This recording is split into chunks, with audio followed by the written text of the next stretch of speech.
Do you want to be a part of the CoCo community? Sure, we all do. So join this free weekly live talk show to find out how easy it is to watch at home and learn about your color computer. At the CoCoNation, more than 9 million men and women have participated in the community without setting foot outside their homes. And now at home in your spare time, you can see what's happening, or even join the discussion. Choose from any one of these segments: panel intros, project updates, acquisitions, CoCo thoughts, featured interviews and events, the Game On Challenge, news, Ron's Garage, CoCo commercials, show coverage, panel goodbyes, or you can join one of our extra shows. You can choose from the Game On Challenge Live or CoCo Tech. Join the CoCoNation right now.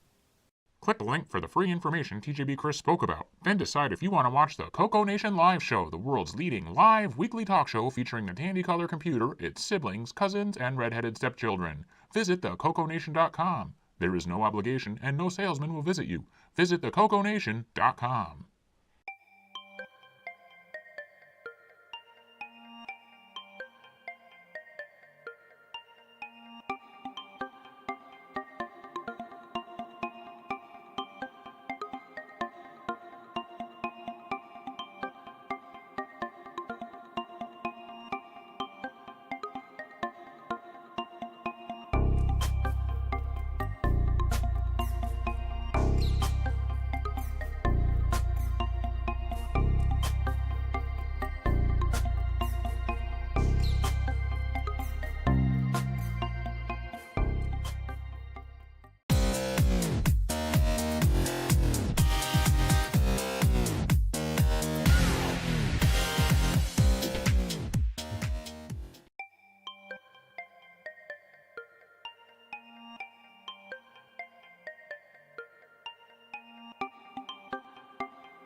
The CoCoNation show is an unscripted, live, and interactive broadcast. Anything can and will happen. The views and opinions expressed by members of the panel and the live audience are their own, and not necessarily those of the CoCoNation show, its sponsors, affiliates, or subsidiaries. Open minds are encouraged, and a sense of humor is recommended. Thank you for being a part of the CoCoNation.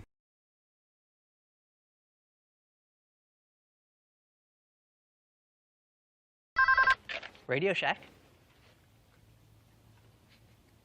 Okay. What? The 80s called.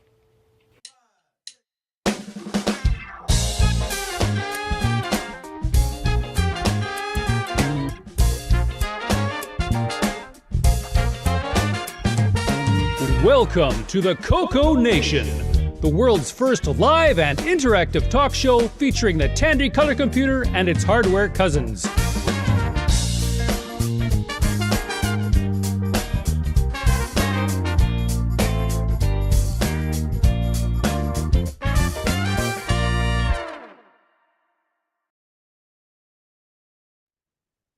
Hello, everybody. Welcome to the CoCoNation show, episode 424. Buckle up, because this is going to be a wild ride today. Maybe. And in the disclaimer where it says unscripted, it is never so much truer than today. All right, on the panel, we have Kevin, number one. Hello, everybody. Kevin. And Mark B, the button pusher. And next over, we got the one, the only Paco Deluxe. You love my computer, you love me, okay? All right. And next over, we got some Qui-Gon. Take the cannoli. On the next row, we got Henry Gernhardt. Welcome back. Hi, folks. Welcome to the CoCoNation. My name's Henry, and I'm glad to be back. Thank you so much. We're glad you're And here. then Rick Ulan. I feel so dull in comparison. I got drugs for that. And Marco. Hi, y'all. Glad to be here. Glad to see Henry's back too, because I know I've been missing him. And last on the second row, Ken Waters. Wait, what? Where am I? How did I get it? Who are you people? It's Ken number two. Oh, come on. You're our emergency Canadian. You've got to be here.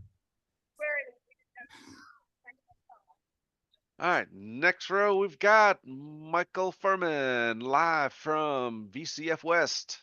That's right. Hey, everybody. I'm alive, and I'm at VCF West. More on that later. All right, then we got Ken Wilmont. Hi, and I'm glad to be the third time on this show, and I don't really look like this. Yeah, looking a bit pale today, but okay. Your filter is good. Yeah, Ken's got all your color today. And let's see, then we got, dang, I'm seeing double here. Henry Strickland twice. Yeah, you cannot say I'm the one and only this time because I'm Henry number two and Henry number three. Mm-hmm. And gosh, it's hard listening on the wrong set of headphones because there's an extra delay in there. But I'm sitting outside of a chain restaurant with a green logo and hoping this works today. Okay. And in the chat so far, we have Wayne Campbell, Kevin Holloway, Michael Zwiffle, Brian Blake, Julian Brown, Marco, Canadian Retro Things, Jim Rice, Sixy, Chris Dries, Tom Eric Gunderson, new names, TJB Chris, 8-Bits in the Basement, and Brian Weisler's having Zoom problems. Okay. And sneaking in at the last second, Boys in Tech. Hello. You guys hear me? Yep, we can hear you. Okay, great. All right. So what do you say we start off the show with some project updates? Let's see. Let's start with Ken. Fine business. Sure thing. So I have a few, actually many projects on. Okay, go ahead. Continue. Oh. I hit the wrong button. Okay. I have far too many projects on the go. And the good part of that is when I get frustrated with something, I can just put it aside and move on and work on something else. And on the downside, it takes forever and ever for things to get done. And especially regards like, you know, final outcomes that that I can use, that people can use. And so I've had this, this here is the MC10, the Radio Shack TRS-80 microcolor computer, which is a miniaturized, truncated version of the CoCo that came out around the same time, approximately. And when I got back into CoCo things, I had an immense nostalgia for this one because it's just so cute, tiny, and it doesn't do very much. So it's a really, really low-end computer. So much so that it was quickly discontinued after it came out. And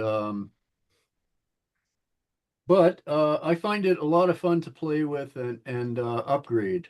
So one of the most obvious first things that you learn about it when you have one is the RAM memory limitation. It only has 4K of RAM,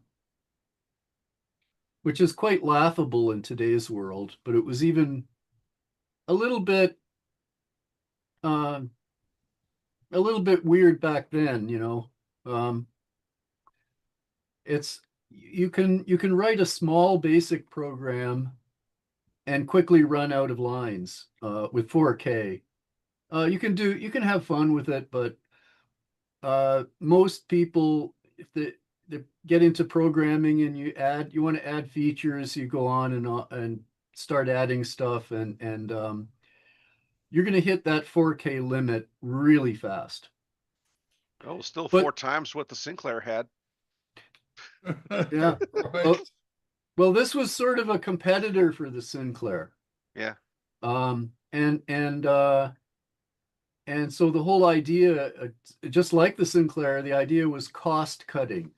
So they thought, you know, 4K is enough for cheap computers, so that's what it got. But when we try and approach it now, being spoiled with all this memory that we've been handed, 4K is just ridiculous. So, and when I started looking into upgrades, I found that there were some do-it-yourself upgrades. Then one of them was published in a period magazine, and I can't remember which one, but it was like in the 80s. It was already someone had upgraded it to, I believe it was 8K, yeah. And they did that one by piggybacking two 2K RAMs on top of the 2K RAMs that are on the machine. And then another gentleman came along later in the 2000s and did it with one 8K RAM, one 8K RAM chip.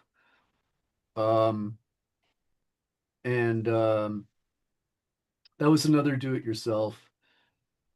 And I was sort of getting ready to do this upgrade, and then I thought, gee, you know, I designed and built an SBC that used a 32K RAM, static RAM, one chip. And I thought, well, you know, how much harder would it be to just go make the leap and just try and install 32K? And the more I looked at it, the better it looked. And eventually I built a prototype which was basically entirely a piggybacked mess on top of the ICs that are on the board. And I don't have a picture of that handy, but it was really quite a contraption. But it worked, and it gives you 32K in place of 4. So that's a pretty good upgrade. But it was a mess. Really, it took me, I think, 2.5 days of bench work to get all the piggybacking and all the wiring done. And I thought, yeah, okay, next step is to make this easier somehow. And I did a through-hole PCB that collected all the parts and put them on one board. That was easier. Nobody's seen that one. And then recently I translated that over to SMD, and I built an SMD version, which I showed 2 weeks ago. So it's sort of it's had a lot of testing now and a few little improvements. And so as a device, I'm very confident that it works. And I found it very, very handy and interesting and useful to play with and to have as a useful function on the machine. And from this point on, I realized that other people would be interested in it, but the only way I could really be fair to people, you know, who might be interested in using it, is to make it as easy to install as possible. And so the last 2 weeks ago, I showed the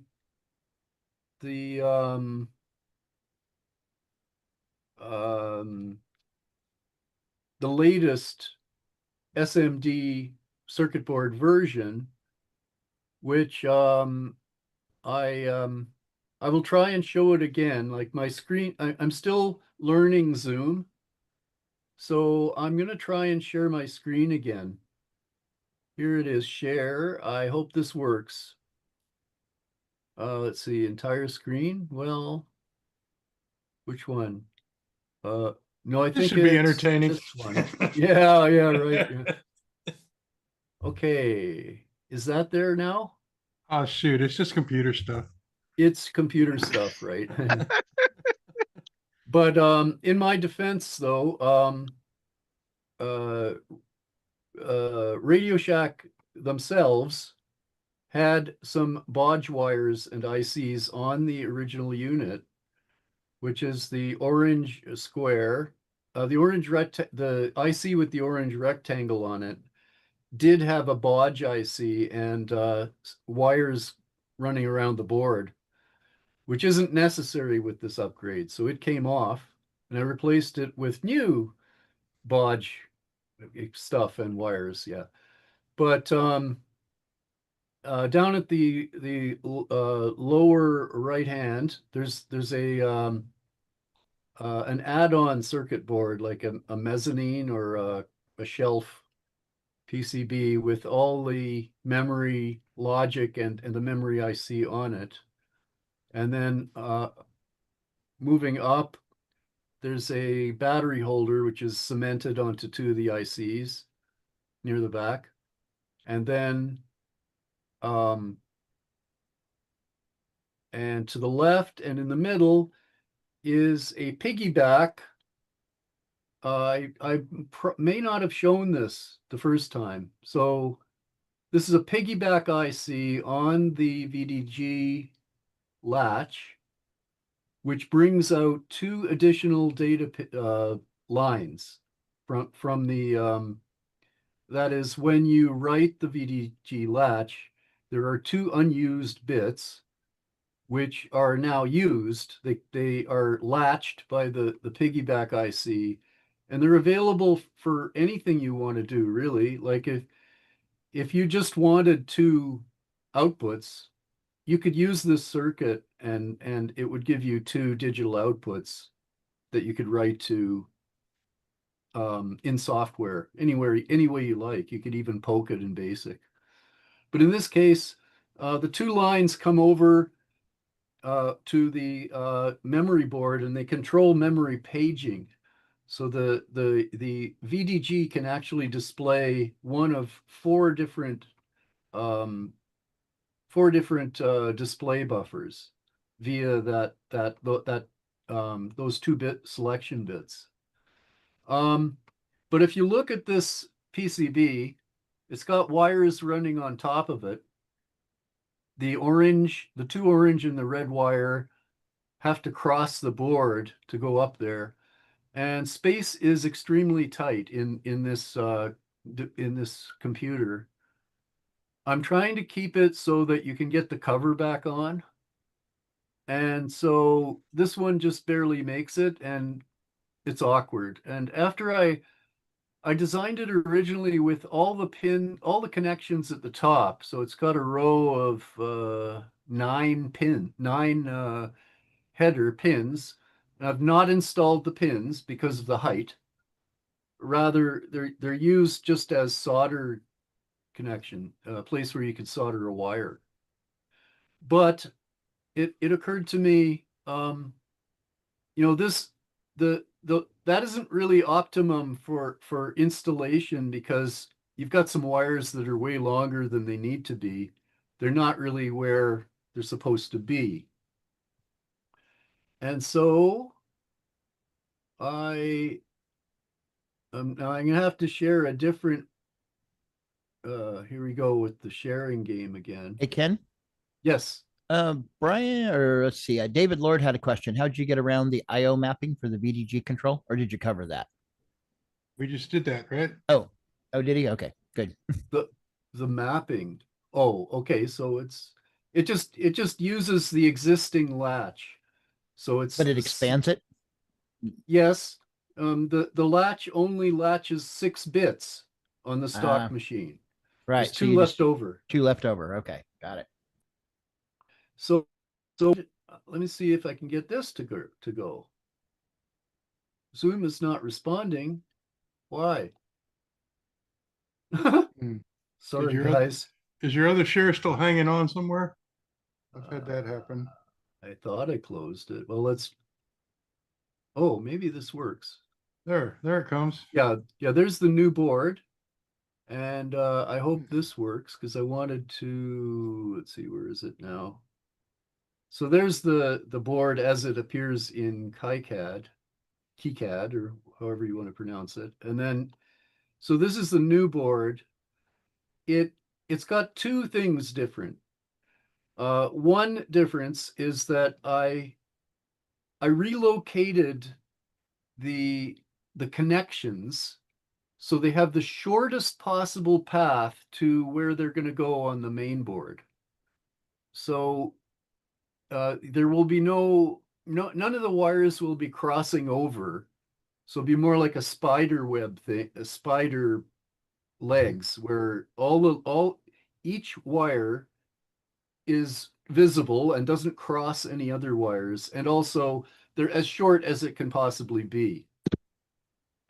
Which is going to make the installation a lot more straightforward and error-proof. The second change is I had a problem sourcing the NVRAM controller IC. Apparently, it's not made anymore. I was just lucky to get some of them, and then so I spent some time and hunted down a replacement which is actually pin compatible with one of the same type, but it's actually manufactured by TI, and so it's available from your standard warehouse distributors, electronics distributors in quantities. So I solved that problem of availability of the ICs, and also it's smaller. So I was able to relocate some of the glue logic, and that made the board smaller as well. So it was it's the same circuit, but it's just been cleaned up. Ken, that you took you also had a spot where the battery would be on the board, and now that's gone. you're gonna use it external? Oh, thank you for mentioning that. Yes. So also the battery holder that I wanted to use in the first place, which is the onboard battery, turned out to be far too tall. It's got spacers on it, and not only do you have the thickness of the cell, but it's elevated over the board for some reason. So I ditched that battery holder part, and I found another one that is flat and it's surface mounted. So this board can have a battery. You can install a battery holder right on the board. It's just a different type of socket. You can also just solder the battery directly on the board because they do make them with the leads on them. Like Yeah, I think that's what those big pads are for. Yeah, like the old No. Nintendo cartridges and stuff. Well, either. So the pads are for the SMD mount holder, which are very easy to find. They're the bag is behind me. I don't want to go try and find it, but it's a very common 1220 CR 1220 or 1225 holder. Yeah, but it still adds a little bit of height to your project, though, doesn't it? Yes, and so I've aimed for there to be options in that regard, right? So sure. That's why there's connections for an external battery, and that's up at the upper right. It's 2 pins, and you can just run wires off of that and keep your battery wherever you want. But I'm thinking that if you're, I have some new pin to pin, like board to board connectors that are very quite thin. So this board could be only maybe 2 millimeters over the board, over the main board, and there may be enough room with this new battery holder to use the onboard if you want. Like so I realized, like, there's a lot of different ways that you might put your MC10 back together, right? So and it's not a good idea to force people to put the cell there because it might be difficult to change, you know. But I didn't want to give up the idea, because if you can put it on the board, then it saves a lot of wiring and finagling to find another place to put it, right? So you have the choice. And another choice that you have is to just simply not have any battery backup at all.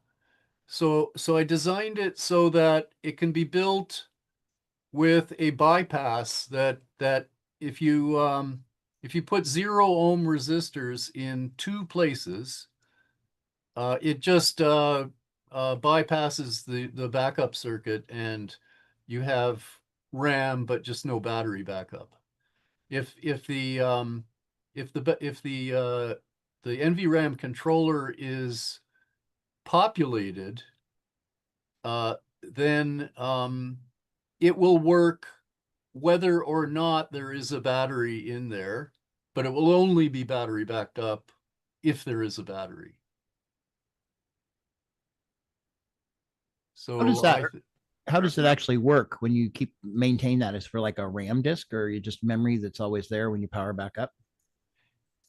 That's software dependent. No. And so with the stock basic, I'll just let me just get rid of this because we don't need it anymore. Yeah. And how long you're using like a CR 2032 for that? How long does it maintain it?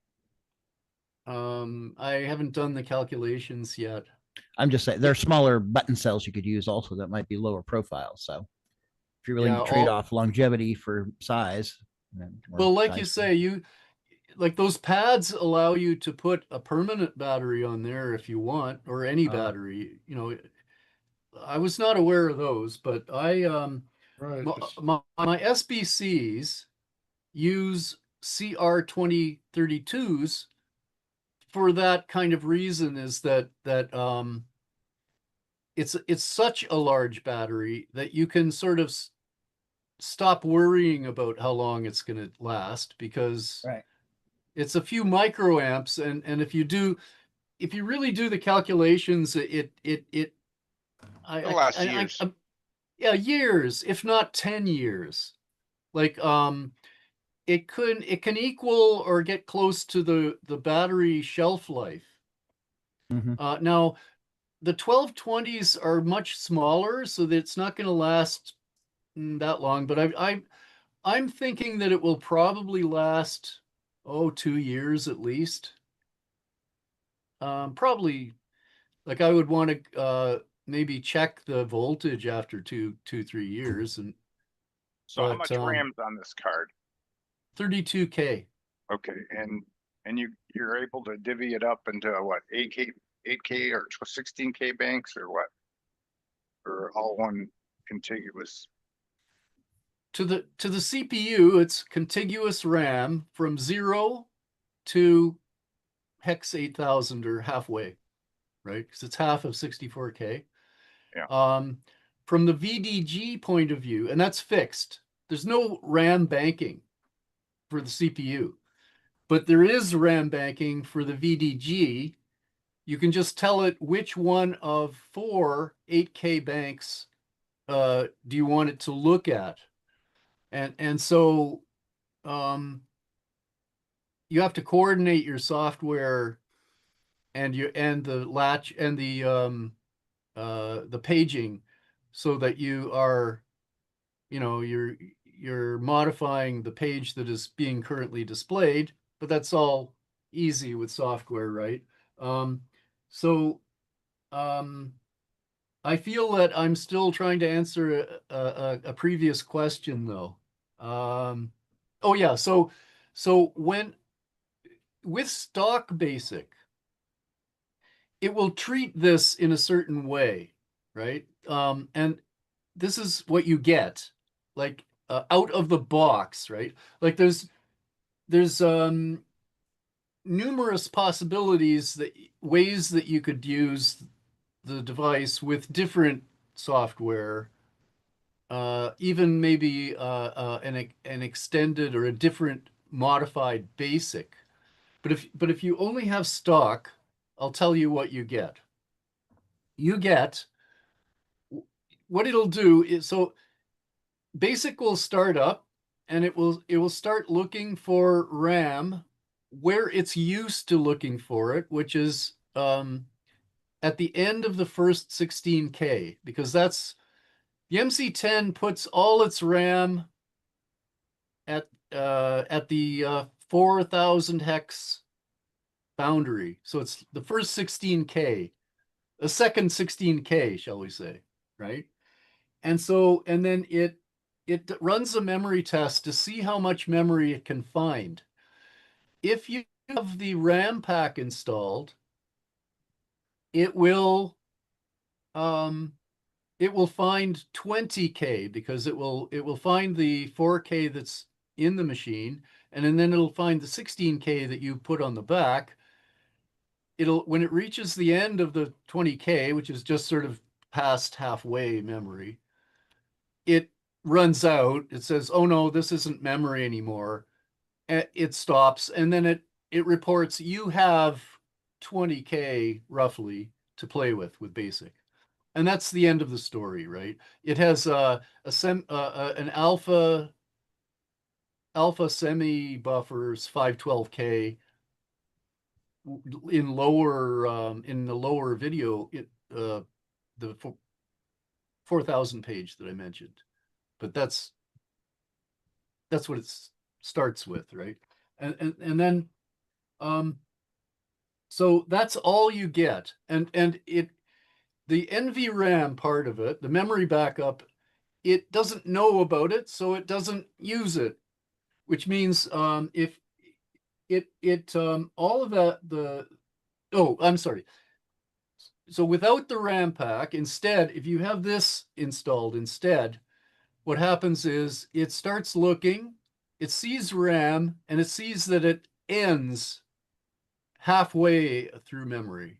So it finds 16K and it uses it. So it'll report whatever 13K or something after the overhead. And it says this is what you have available for basic is 16K. But on the MC10, the first 16K is essentially unallocated for anything. And the only thing that's down there is the CPU registers in very, very low memory. It's just a little slice of CPU registers down there. The rest of it, it's unused. And since we're adding it, but it's not aware of it, it's sort of there, but it doesn't care. It's not going to use it. If you modified BASIC and told it to start at a different lower location, you'd be able to get almost 32K of basic workspace because it would say, okay, we'll use that. But that's not with stock BASIC. That would be modified BASIC. But with stock BASIC, you can still use the lower 16K, but only indirectly through your own intrepid programming skill. So basically it's just a big bit bucket that you could put machine language programs there. You can put graphics there because if you set your VDG page there, it's another display buffer, right? And it's battery backed up. So one thing you can do is use it as a kind of easel for very, very slow basic programs. You could have a basic program that takes its time to create some kind of graphic. It's outside of the regular space, right? And then just display it. And also, if you unplug the machine and walk around with it or shelf it, or it'll still be there when you start it again, because when you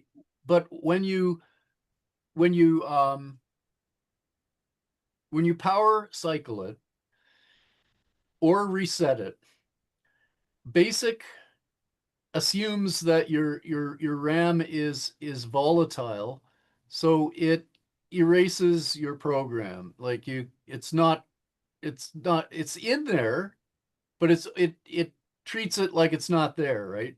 So Hey, Ken.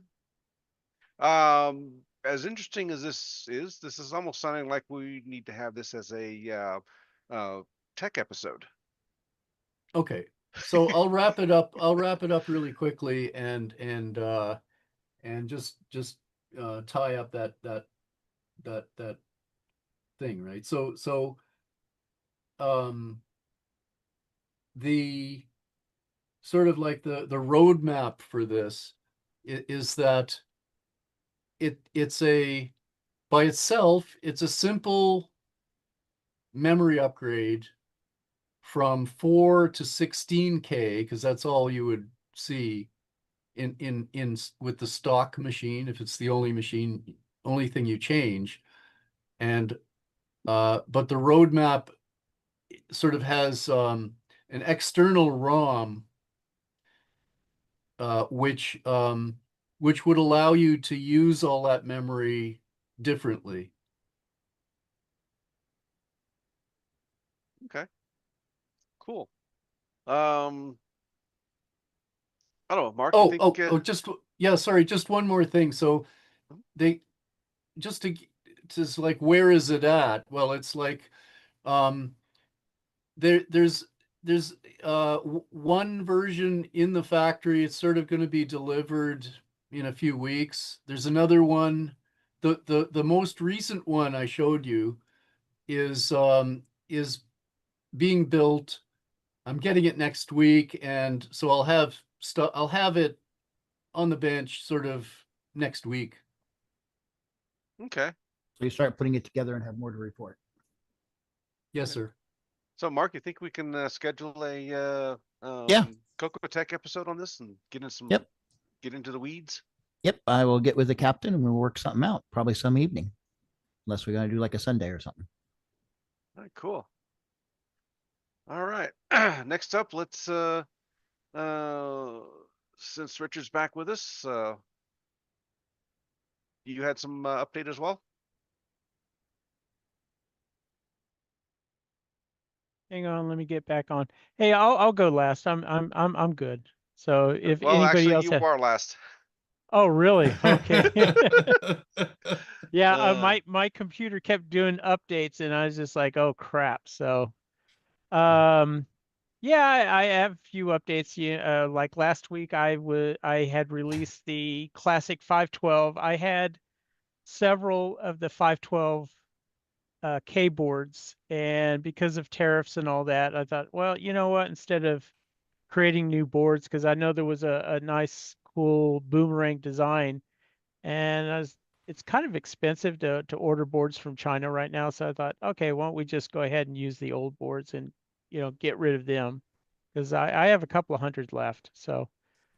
Um, so that's why I decided to do that. And John Strong has been cranking out STC cases left and right for me. So I'm going to lift the ban. I had people that had bought the STC DIY kits without a case, and and there was an explanation on there that you can go contact John Strong for a case. So since he's been cranking them out on a consistent basis and I got plenty of them, I'm going to go ahead and lift that requirement. So if you had bought an STC kit, you don't have the STC case, I will go ahead and ship it to you. I'll probably do it for like $21. I've been buying them for the same price as he's been selling everybody else at $20, but the $1 will cover any kind of shipping charges, because people have ordered from me within 30 days. I've been giving them free shipping because they're, when I released the 512K and I'm selling the processors again and so on and so forth, I've been giving people free shipping. So the other update, most important, is I've been working on the SDC kit video. I apologize about the delay in that because I shipped the kits out and I thought, well, I'll go ahead and do the video.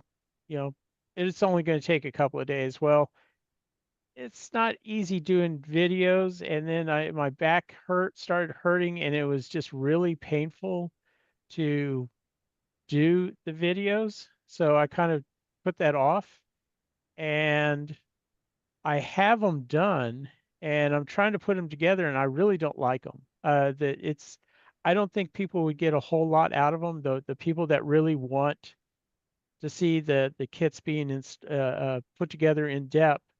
So I had, because a couple of people have written to me and they're really eager and they've been very patient about the video. And I was suggesting, I haven't heard back from anybody. I don't know. I'll ask the panel here. What would you think if I did a step-by-step guide, if I did it on paper, did like a PDF format and then had pictures? Would you think that would be more helpful than just doing a video? I'll just model it after a Heathkit manual. Yeah. Well, that's Right, I that's mean- kind of, yeah. I'm sorry. Go ahead. I was gonna say a printed manual is my preference, or a PDF or something for Yeah. building things. I hate videos. The whole Right. world loves it, except me, I guess, but Well, the thing is, the videos that I've done is I was just starting to go off on little rabbit holes and stories and stuff like that, and I got like 2.5 hours of video to edit, and I was just like, and part of the audio was just mono. It wasn't stereo, which I thought it would be, and it just and it's from a up the angle. It's not close up. It's above my head, and sometimes my magnifying glass has gotten in the way when I was soldering stuff. So I really don't, like I said, people that really want to see the videos would probably not get a whole lot out of it. They would probably get frustrated. So I'm thinking, yeah, we could do a step-by-step guide. I also suggested that I would be more than happy, tonight, if people want to get on Discord and, because I'm going to be putting together several FCC cards because I've got orders for them now. If you want to see me assemble them and I can help people out while they're trying to assemble theirs, I'll be more than happy to help people out to do that. So, Hey, Richard, your fans all say PDF guides would be great. yes. Okay. And then if you want to print one out, throw it in the package, you can do that too. Oh, right. Yeah, I can. Right. Yeah. Yeah. The thing about printing stuff out, it adds cost. Yeah. Cost. And Well, weight. and weight on the shipping, but it's sure. Half the people probably get the instructions. They're sort of like when they're like, I can figure this out, and they throw it off to the side. And I would rather just have it online to where people can see it, and then if they want to print it out, they can print it out. If they want to print out, they can. I'll add it in the order that if they want to print out manual, I'll go ahead and include that as well. The 512K boards, I have a step-by-step guide installation. There's no pictures in there yet, but I was going to revise it to where it'll have pictures because it's fairly easy to do the 512K board to install it. It's a no-brainer. I'd like to see a manual, and if you want to add a video on top of that, that's fine. But one problem I've had with videos is that they don't go at the same pace as I do.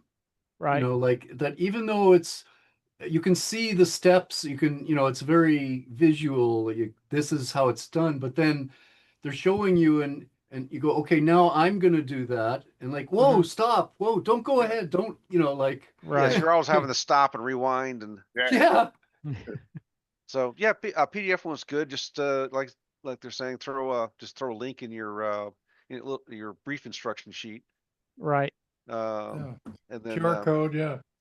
Little Brian Blake's got a good idea. Take the PDF and throw it on a 55-inch screen. Yeah. Oh, cool. Yeah. Well, of course he would say something like that. Yeah. You put the QR code in your printed instruction sheet or whatever, and they aim it with their phone, and then they've got the PDF on their phone. Yeah. And they build it with their phone sitting right there, and hey, the world is good. Speaking of 55-inch screens, our TV went out this past week. It just died, and I tried everything it wouldn't power up, and I figured it was probably one of the backlit LEDs shorted, and usually when that happens, the little safety feature kicks in the TV and doesn't power on. So I bought a brand new TV because it's a couple of years old, and I hooked it all up, and same thing, no power. And then I found out somebody the living room has a switch. The outlet For lamps. For lamps. It was off. And it's like, so I have a free 55-inch. So if Brian wants to, so if he wants to send me like, $400 plus shipping, I'd be more than happy to send him a 55-inch screen and little SD card plugged in the side with the PDF. Yeah, absolutely. Yeah, there we go. Well, you have a backup now. Yeah. See, and other updates I'm doing, I was working on a real-time clock. I had talked to Curtis about this. I was going to actually incorporate it in the Boomerang board, and I was also going to have a separate real-time clock, and I was going to put it in a CPU, a DAP board. But there are challenges for that to happen because there's a couple of signals that are not on the CPU that are needed. And in order for it to work, I would have to put some jumper wires and stuff. And I thought that's not going to be practical enough. So I kind of scrapped the real-time clock on the CPU. And I'm also working on, there's a lot of people that want an MPI out there. There's a call for it. And I've been kind of hesitant because I was thinking maybe Ed might show up, kind of hoping, but he would like produce a few MPIs because I mean they're kind of awesome. And but I'm going to just go ahead and do my version of a multi-pack interface, and I will probably put a real-time clock inside of it, not a external like a extra slot or anything like that. But it's gonna the one I have planned right now is a 4-slot MPI. There's going to be 3 slots on top. There's going to be one on the side to where if somebody wants to do some DIY stuff or make a little breadboard, it's a lot easier to do it that way when your board is on the side and you can mess with it. Gotta wonder if you're doing a three banger with a fourth on the side. Yes. If maybe, just maybe, you might want to go all full on TI sidecars with that and have it able to decode all 16 when you add each one on. Oh, you're talking about feature creep there, Henry. Uh-huh. Hey, it wouldn't be the CoCoNation if there weren't feature creep, right? Yes. Am I right? Am I right? Yeah, David you're Ladd right. would love it. Just call it the David Ladd multi-pack. Yes. The DL pack. I think I'll call it that. That's actually a good idea. It'll look like the TI 9948. Yep. That's kind of what I was endless getting at. sidecars. Yeah. Right. Yeah, because I was thinking about it. Yeah, and I actually was thinking about doing a side, having that side as that 4-slot as a sidecar as well option. Yes. Because I do have plans. I have Jim Brain's expander multi-pack. He had given me the schematics, and I was looking that over. I'm getting ideas from the Little Engineers MPI. I think there's another one that's out there that just was released like last year. So I'm just kind of getting ideas of what I want to do with this particular This is MPI. where you hear the chick-ching, chick-ching. I don't know. I mean, a 16-slot multi-pack on the face of a big old like full-size AT tower case. Yeah. That'd be fun. Why not? Yeah. Well, I plan to do the CoCo X. My project was called the CoCo PC. Rocky Hill. I didn't even realize that because I stumbled on some of his videos and he has a version of a CoCo PC. And it's actually kind of cool. So I was like, damn, this guy does a lot of stuff. I mean, he's like Ed Snyder. I think that they're brothers or something. Maybe I don't know. But I always said that Ed Snyder's a Cylon anyway, so because nobody could possibly have humanly do all those projects and crank everything out, but might be wrong. You'll be a Psy and the Lon will come later. Yes.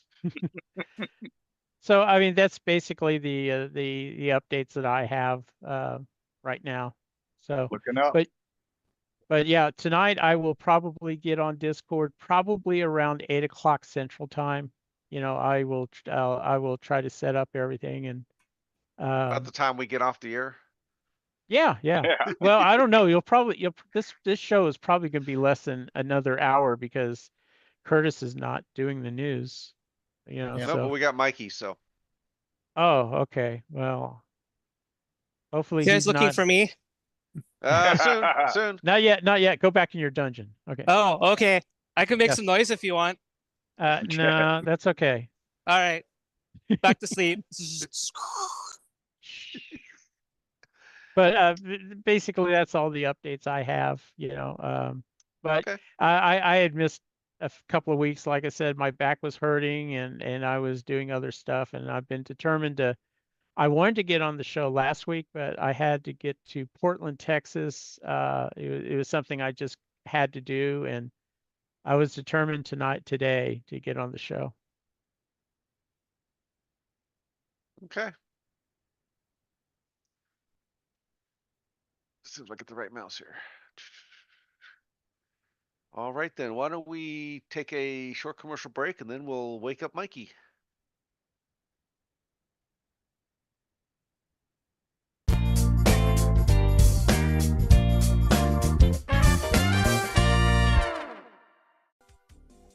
everyone, it's your good buddy, your good pal Amigo, and joined by that dastardly The Brent from ARG Presents. You're watching CoCoNation. I feel like that should have been longer. The CoCoNation show would like to thank the following patrons. AC's 8-Bit Zone, Alex Gare, Alan Huffman, Barry Tompkinson, Boysen Tech, Brendan Donnie, Brian Walsh, Brian Weasler, Karen Askham, Coconut Bob, Daddy Burrito, David Ladd, Derek Smithson, Diego BF109, Don Barber, Eric Canales, Frederick Segard, Glenn Hewlett, Graham Wabke, Grant Leedy, Henry Gernhardt, Henry Strickland, Jason Warrens, Jeffrey Drywater, Jim Mullis, Justin Larson, Ken Reichard, Kevin Holloway, Michael Hill, Patrick Euland, Paul Fiscarelli, Paul Shoemaker, R. Allen Murphy, Richard Harding, Rob Inman, Rocky Hill, Steve Bateson, Terry Trapp, TJB Chris, Tom C., Tom Gunderson, Tom S., William Athing. Thank you so much, patrons. If you would like to support the CoCoNation show, sign up at patreon.thecoconation.com. Hey everyone, I'm TJB Chris, and I'm watching the CoCoNation live show, and so are you.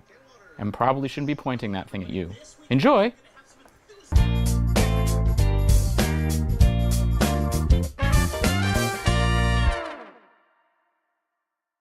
Welcome to everybody's favorite segment, Who's New to Discord? Baz says, I'm Dwight. I got a color computer one in 1982, I think, as a Christmas present. I had a 3 when I was in university doing a BSc in computer science. When I first joined the military in 1989, I got rid of all my computers for a while, and moved to PCs. I have had both a color computer 3 with SDC and FPGA board with the adapters for a while. Desi V says, afternoon here, name's Desi V. I have a few retro systems. I recently retired and was given a gift card, so I went eBay shopping and came across a nice looking CoCo one that I pulled the trigger on. I wasn't a CoCo kid, but I spent a lot of time at various Radio Shacks and would always play with the computers there. Frequently those were CoCos. Just saw a post about this Discord channel on the Facebook page.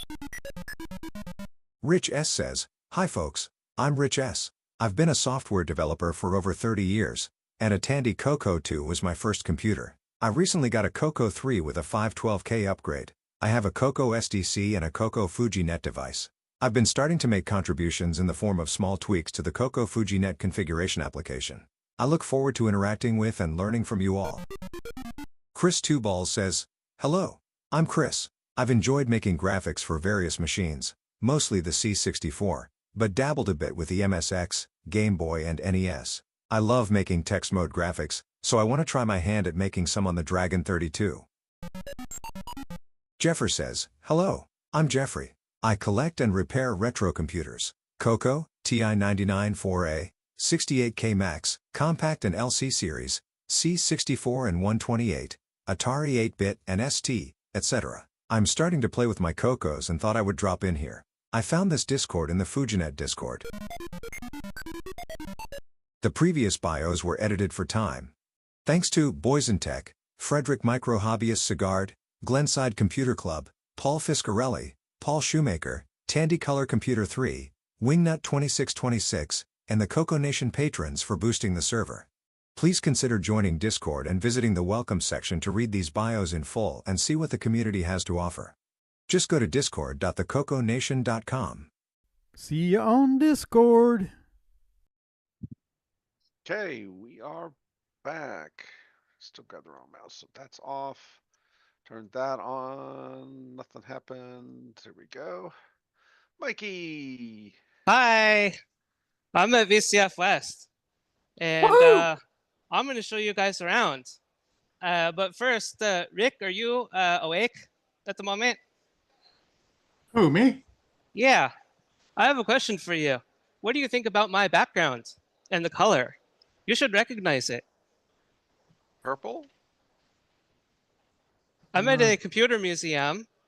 It used to be something else. They use this color purple a lot. SGI.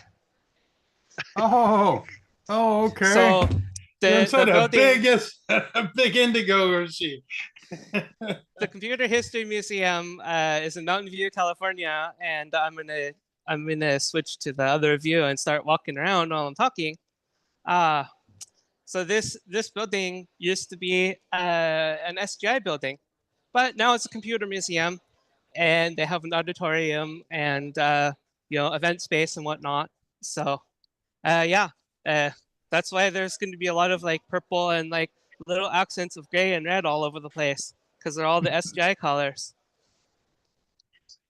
So the fest is a lot bigger this year than it was last year and the last couple of years, I think. So what does the SGI stand for? Silicon Graphics Incorporated. Oh, okay, there you go. Don't you? I would have thought that was Saskatchewan government insurance. Don't you guys remember Jurassic Park? Unix. I know that. Right. That's on an SGI. All right. That was actually the file manager for SGI, if I recall correctly. Yeah, Yes. you would think that was a made-up movie BS because of the way it looks, but no, it really looked like it's that. not. All right. So first, and when yes, you Mark. rebooted the computer, you let all the dinosaurs out.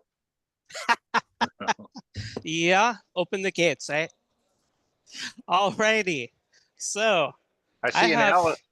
I have here seated and looking at his phone is Arno Puder, the guy who's been doing the Tandy Assembly West. He's a professor at San Francisco State University. And so this is one of the TRS-80 exhibits. Arno has been working on these little cards, and they're FPGA cards, and he has been reprogramming them to do different things. I believe this one is like a hard disk, and then he probably has other ones that are emulating the entire computer. So I'm on a I'm going to change audio here. I'm on the CoCoNation podcast, so I'm telling them about your projects with these are FPGA. Do they have CPU as well or no? So the board has the FPGA and the ESP32 microcontroller. Okay. They work in tandem. This switch over here tells the board. This part here is configured to be. You said it was a hard drive earlier, right? It's a hard drive. Yeah. The hard disk images are the SD here. Yeah. You can also use the via Wi-Fi. It's a big. Cool. So there's color on that model one, huh? Computer. Yeah. And this part here basically it's exactly like the one. Yeah.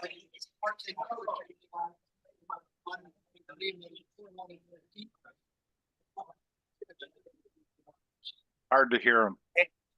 These things are pretty interesting. I remember when you presented it at the Tandy, the one in the classroom at your work. So do you think we're going to have another one of those events this year? Okay. Oh, that would be way. San Francisco State is pretty easy to get to, but South Bay would be nice. Yeah.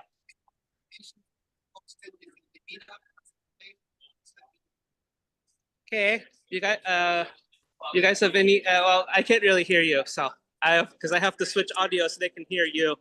I'm gonna switch back to my phone. Yeah. What's the deal with the Alice? Oh, that's his. Okay. All right. So I think this is a. Can you guys hear me on the noise canceling mic? Yeah, we can hear you. I can hear you again. If you want to, so yeah, that was Arno. If he does another Tandy assembly, I'll probably go. So this guy I think is from Arizona. I've forgotten his name. He's brought CoCos before, but he's got Looks like Alice's are popular there. Sorry, I need to point the camera the right way. Oh, there we go. Let's run this thing again. Yeah, it's just VCF West. Alice 90. I don't think I've ever seen one of these before. It's pretty interesting. But he also has a carrying case for the Nice. normal Alice. Carrying case with the thing. So is I all forgot the your name. Dave. My name is Mikey.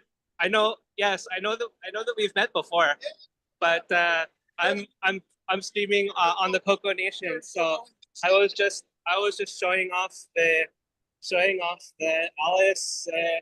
Wow, it has like Metra and Hatchet. Yeah, it's pretty cool.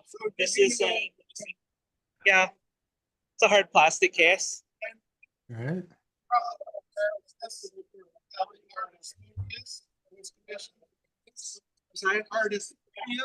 I'm not actually. Oh, okay. Uh-huh. I think the intent was. Yeah. You step closer to him, we can hear him. Yeah. The Alice is floating. So Where's the hatchet? cool. Right. Hey, that thing needs to go by the door. Doors. We always joke the MC10s are door stuffs. Yeah. All right. Cool. Well, I'm gonna come back and talk to you a little bit more when I'm not live streaming. So, yeah, nice to meet you again too. Hopefully you guys were able to hear a little bit of that. It's pretty noisy in here. There are a lot of people. Your background noise cancellation removes the person you're talking to completely. Oh, okay. It's working really well, unfortunately. Well, thank you for letting me know that. Let's go straight for the piece de resistance. This is probably the most interesting, I would say, the most interesting exhibit here of any of them. So, 1985. I remember, so I would have been 9 years old in 1985. I remember going to Fry's Electronics in Sunnyvale, California, the original one, and playing with the Amiga computers. So this is the 40th anniversary of Amiga. So they have this really cool exhibit, and this thing is really interesting. So they actually have, if I can get in here. So this is a prototype of the first Amiga, and this thing is super cool. So the board that's flat on the table over here, this board here, that's a CPU board, and then this one over here, this board here is so the Amiga has a couple custom chips. One of them is like a bus controller. I forget the name of that chip, but that's this stack of boards. And then this stack of boards over here that I'm pointing to here is the video card. I don't remember what the other one is. So this is, to me, this is probably one of the coolest things here, that you get to see the early prototype of such an awesome computer, even though our color computers are way better, right, guys? Oh, you could stick that thing in something like a DEC mainframe and make it into looking like a mini computer. That's just absolutely fascinating. Right. That I like that. Yeah, this 6 boards is a chip, and this 6 other boards is another chip. Yeah, right. Yeah, I mean, they basically took a mini computer and turned it into 2 chips and Yep. What's in the gray box? The gray box, it looks, this gray box here looks kind of like a power supply. It's a welding power supply. It's got a fan on it. So because Right. it says, it has a big fan on it, and it says on the front, it says 5 volts there. Yeah. And they have a couple other supplies, 5 volts minus 12. Yeah, Right, these are all switching, big honking switching power supplies. Now let's take a look at this thing up close. So the big guy there, 68,000, and then some ROM chips and connectors, but most so of it's a relation.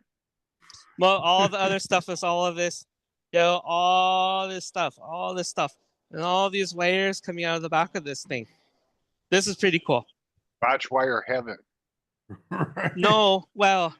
Well, no, those you aren't didn't- even you bodge didn't- wires. Those are. You didn't look at the other side. There you go. There's the bodge wires. Sure. So these are all wire wrap, right? All wire wrap boards.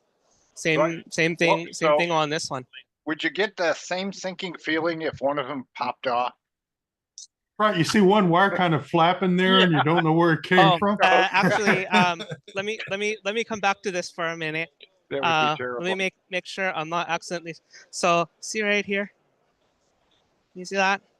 Yeah. Oh, there's a wire So flying. when I was talking to a guy that was here earlier, an old guy who said he worked for Amiga. He's like, well, I don't know if this thing would work. And I looked at it. I'm like, yeah, there's a couple of wires that are flying there. So He yeah, wouldn't turn it on. it might need some work. Yeah. Gee. There was supposed to be some.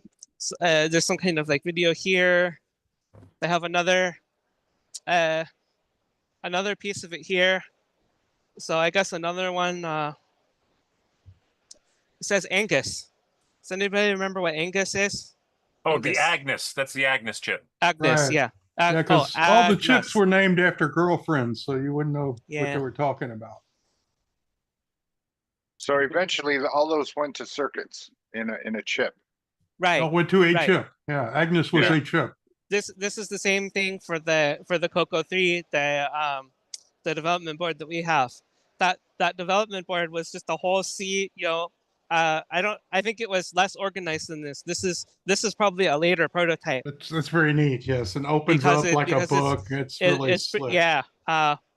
So this probably turned into one chip on the board, right? This entire thing. Yeah. So they dropped the schematics, and then this was the 80s, so they probably were using CAD programs.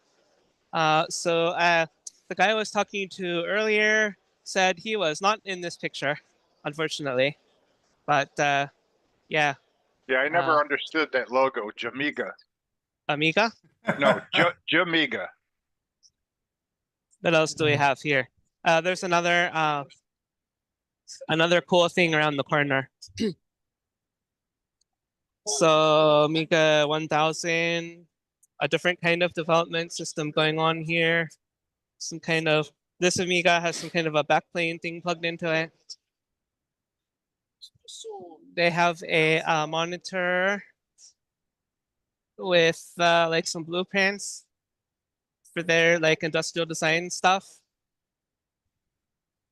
Says, I don't know what this thing is. Amiga Ranger 2000. Maybe it was supposed to be some kind of a business like server or something. Right. We may have to ask somebody about this. What's it say at the very top? 68040. It's the exhibit. Amiga 68040, right? It's the 40. Ron, it's the 40th anniversary of the Okay. Amiga. So that's this year. That's their logo. And that's their logo. Okay. Oh, really? Nice. Yes. Cool. They did a nice job. So they have a computer set up, and people were playing games on these things. But what I wanted to show you guys was actually these two exhibits over here. How's that? Mid 80s. How did they Leatherback do? chair. Yeah, I can't. I need to like turn the camera to get a better view of this. But I think this is pretty cool. We never had a desk setup like this for the computer. It's probably because our CoCos, we attached them to the TV, so always sitting in front of the TV, right, as a kid, and learning basic, learning whatever. I still have the same desk I was using back then. Here's another exhibit about video toaster. I think I do. Oh yeah, this is a video toaster demo. So if I get over here, I don't know. You can push buttons and probably make it do something, right? They have some video controls. I'm trying to remember if they had a video toaster on display at Fry's or not, but Whenever you say video toaster, it reminds me of the screensaver. Oh, Didn't- flying toasters. Well, Didn't the video toaster have an accessory for Genlock called the kitchen sink? It should have if it didn't. that doesn't sound familiar. But I seem to remember that from like the early morning 90s that there existed an accessory called the kitchen sink. Well, I do remember the big feature of the Amiga was it could genlock. Yeah. Which. So in a car they call it vapor lock. Since we have shifted over to flying toasters, I'm going to go straight over to this other exhibit because I did not go into this room yet. The compact Macintosh Garden, and oh my gosh, this thing is a Macintosh explosion or something.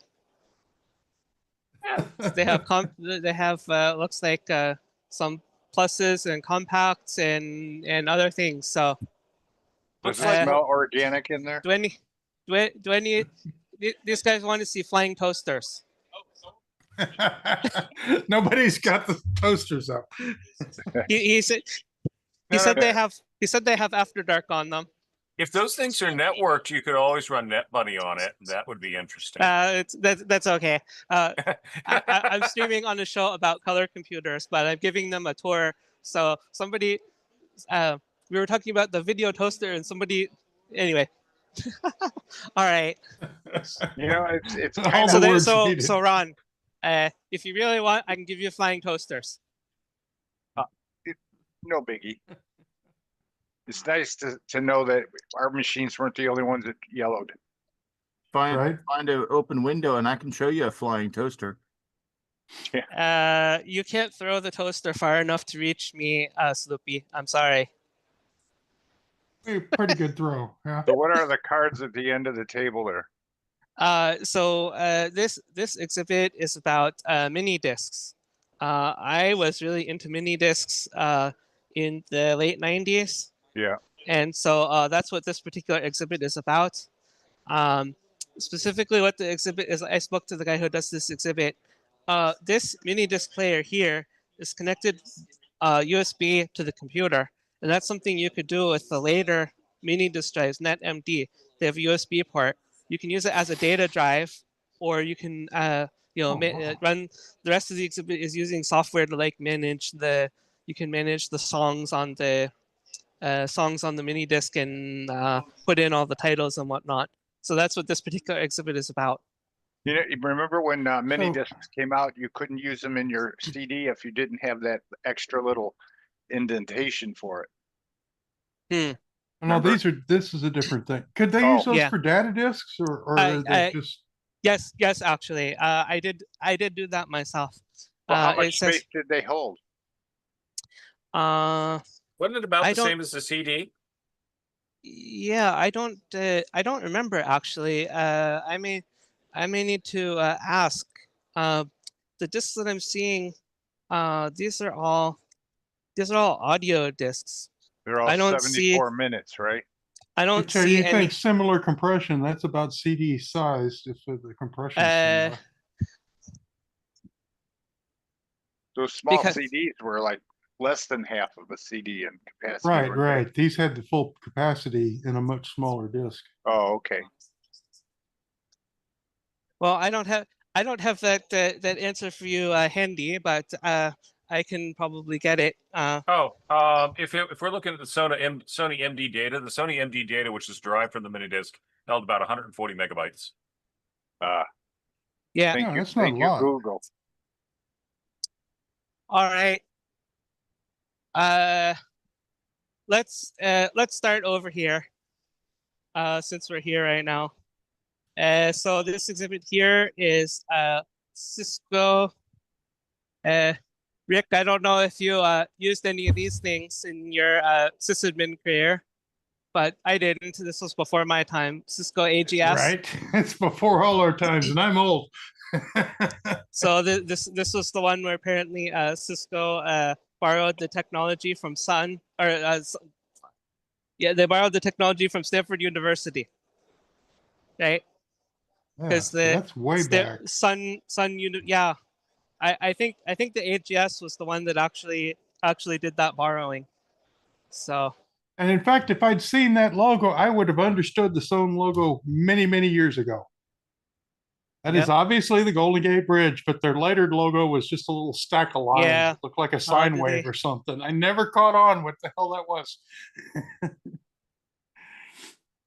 They don't have anything here with the newer logo, unfortunately. So,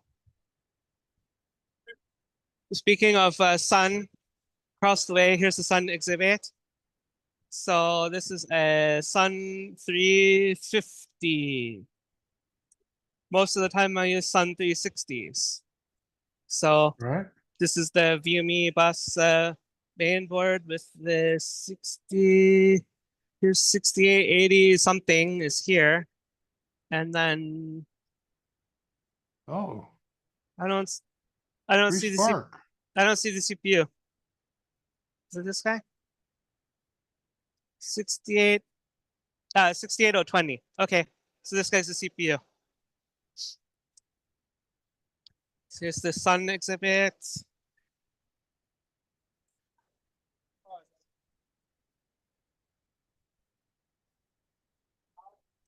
I didn't check this exhibit out before, so let's see what they're doing.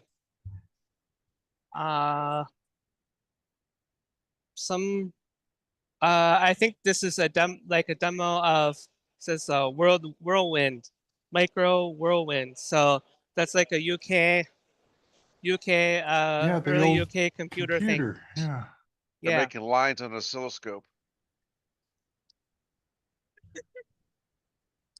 The poster back there is EZ80. So I guess this is like a Z80 computer thing, maybe CPM, lots of terminals.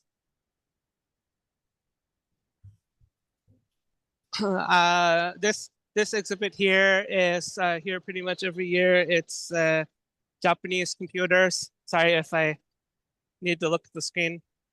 X68000, FM77.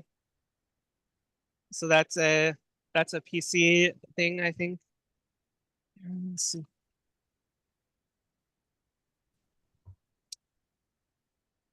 More of that stuff. So I think most of you guys are a little bit older than I am. I remember image editors in school printing stuff. But this, yeah, I don't know what's up with the weigher, but I'll have to ask. I wonder if they use that kind of setup for doing scanning.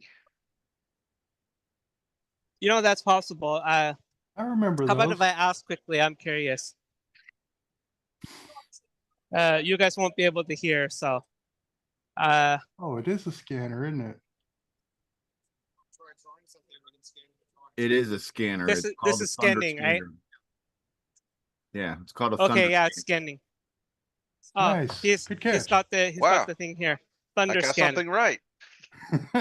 Interesting. That's absolutely fascinating. Ooh. What do we got? What do we got here? Yeah, Let's see. resolution wasn't great on them. Cartridge. This is too small. I can't read it even with my glasses. But Commodore 64 improved, and that's what the board looks like. Oh, it's like a modern implementation of it. I'm sorry. What did you ask? Is that like a modern implementation of a Commodore? Oh yeah. So this is a Commodore 64C style case, and it has this board in it, and that's a 6526 and. Okay, so period chips, just yeah. board. Right. Here's another one. I didn't see the CPU. It's another 6526 ROM. Yeah. Dual SIDs looks like. Dual That what I- SIDs, I think. Yeah, SID. That's correct. It has SID 1 and SID 2. Yeah. Nice. Mega 65. So that's the newer replica thing, right?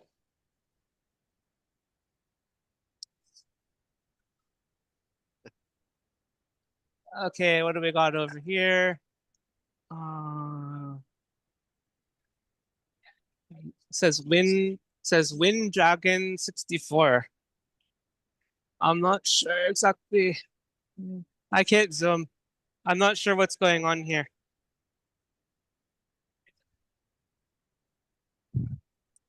Where's Curtis? He needs a lesson. This is apparently a recapping service. So you can see the screen in the back, what's on the microscope. Handy. Yeah, it's a demo, it's a service. I like it. You can see he's putting the capacitor on. Yeah, mine don't lay down that smoothly. Oh. Facebook is just reminding me, it says blast, sorry, this is a non sequitur. Blast from the past, something about if def foo. I posted all kinds of like that really hacky stuff on Facebook years ago. It's reminding me about all of the stuff. All right. Blue SCSI. They have it connected to something. Don't know. This looks like some PC stuff. Hey, Mikey? Yes. Yes. That corner looks familiar. Is that where we were in 2019? Which one? That corner, right there. Oh, behind that green Alienware thing? From the green Alienware to the left. Left? Right. Mm-hmm. This one. No. Alienware Area 51. I don't remember this. Wasn't this the corner that we were in 2019? I really don't remember that. Okay. That was many decades ago. Wait. No, it wasn't. Yeah, it was only half a decade ago. You don't understand the theory of relativity, do you? Oh no, I understand theory of relativity quite well. The ME memory system. What is this?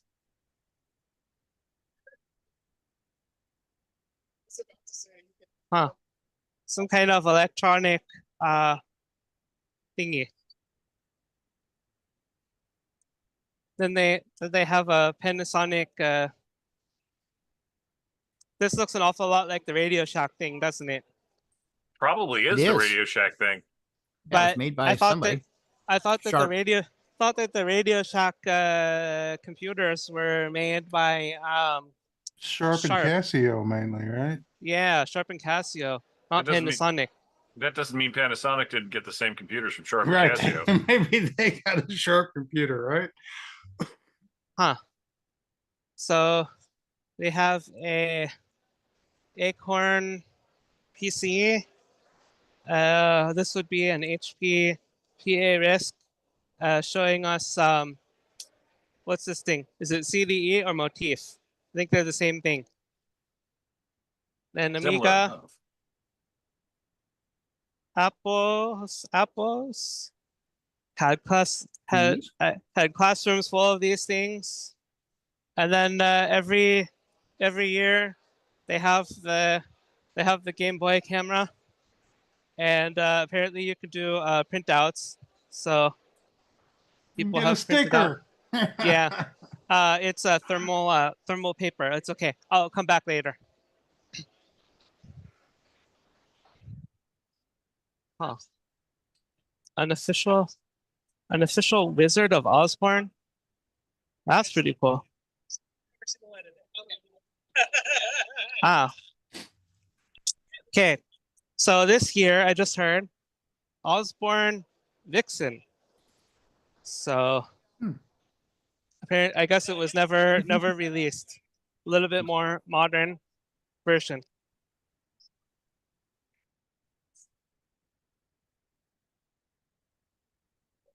Famicom, some LEDs doing something. So here is a another one of the TRS-80 guys, Michael Vessel. He does video. He does do some videos on YouTube. His project is a board, which I'll get to in a minute. Excuse me. So Michael's project is this board here. It's called the deck talker or something. So basically, this thing seems to be doing MIDI, right? Yeah, this is MIDI 80. So Okay.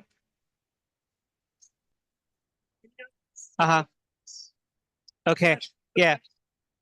All right. They can't I'm live streaming. They can't hear you, unfortunately. So you're not doing the speech. You're not doing the speech one this time. Okay. Yeah. So he's got both MIDI connected.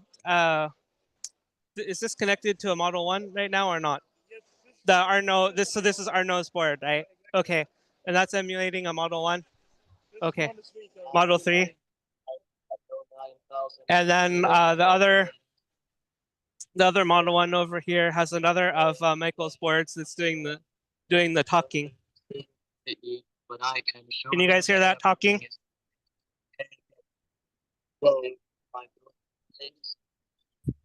Yeah, when you get close, we could. Yeah. I should have just taken the microphone off. Let's pay attention to video, shall we? Ah. I wish my noise canceling wasn't working. This gentleman sitting here is Lee Felsenstein, maker of many things in the very early days. I've met you before.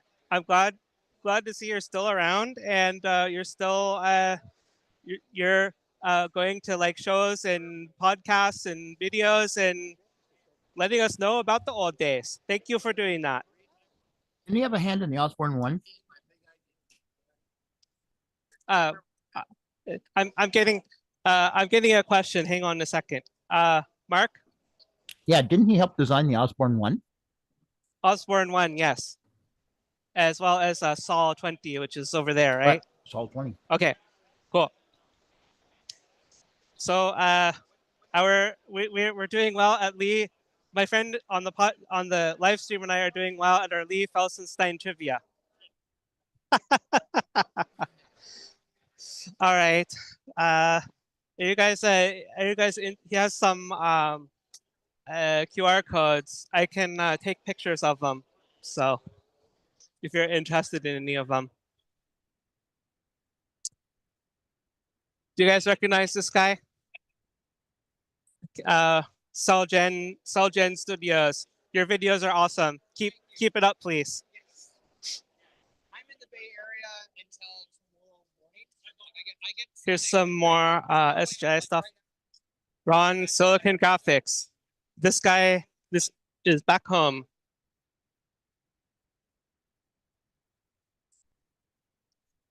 So we have some, here's an indie.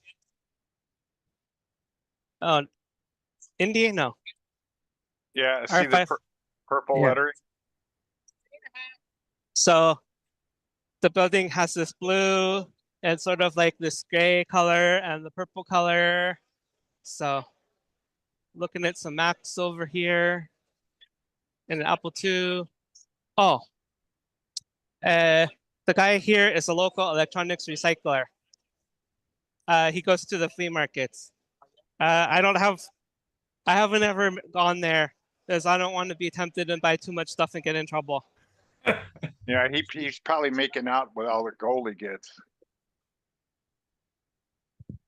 Right? Okay, so let's see. We started out over here at the sun.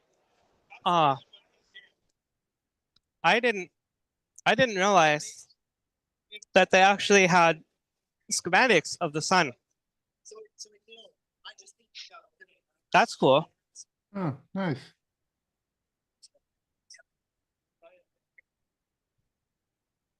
Let's see. let me do a little bit more. I want to do a battery check at some point. I may need to plug in battery and different audio system. So this is a Mac Quadra driving 6 monitors. All 6 of these monitors are connected to one computer. And it looks like they're all in a different display. Good, I'll get a different angle. Yep. So this one is a two-page display, 1-page displays, etc.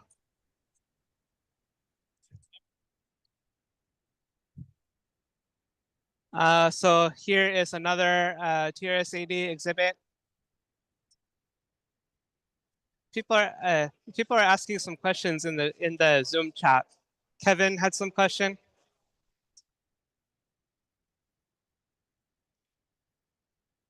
So this I have on video here explaining his projects is Marcel, and he is the one that's making the replica Model 1s. Both the case and the motherboard and the whole thing. So his thing is Retro Shack. So see, here's one of the prototypes that's not painted. So this is resin printed. Yes. Nice. That's pretty cool. And the transparent one is also resin. The clear one is also resin printed. Yeah. Okay. Cool. You guys have any questions about this setup? I can come back if not. I probably should just keep Alan rolling. Bradley, probably some sort of logic analyzer. Yeah. Or programmer. So this was doing something. This was doing something more interesting earlier. This is some kind of industrial control computer system. I don't know all the details of it actually. Alan looks Bradley like PLC. PLC. Programmable PLC logic 5. controllers. Yeah. Yeah, for factory automation or assembly line manufacturing. So Yeah, they that's have this ladder computer. logic. Yeah, And that's an then industrial controller. Yep. yeah, and then build your they programs have in ladder logic, and then they do stuff. lots of IO. terminal strips. IO Right. cards.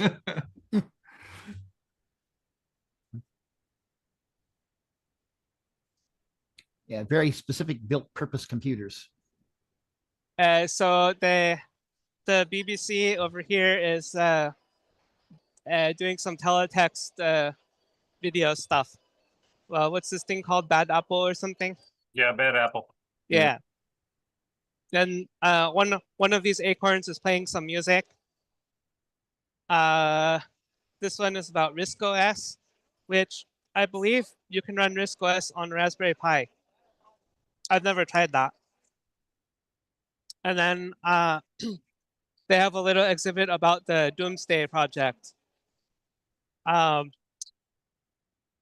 don't know if I can tell the entire story of what's going on with the Doomsday project, but they had a Laserdisc system that connected to the BBC Micro, and the Doomsday project is trying to restore them. Something along that line. So we have more Acorns. System 5. 4U 19-inch rack. Yeah, interesting. With Eurocard slots. Rare. Right, Track Eurocard. map. Oh, an Acorn. So they're track little map. cards that plug into the front.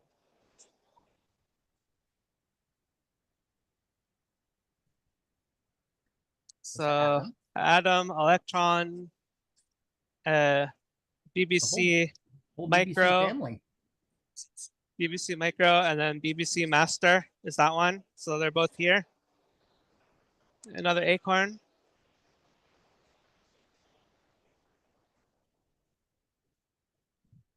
We're almost done with this room. So only have this last section right here is all that's left.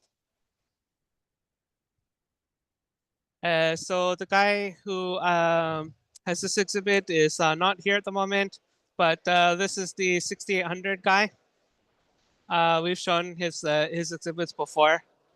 All those trainers and yeah, development right. systems. Long before color computer had these little trainer kits. And I think in my father's house, I don't think we have the pack that's like this one. I think we have individual packs for these different chips somewhere. I'd like to find it. I would really like to find that.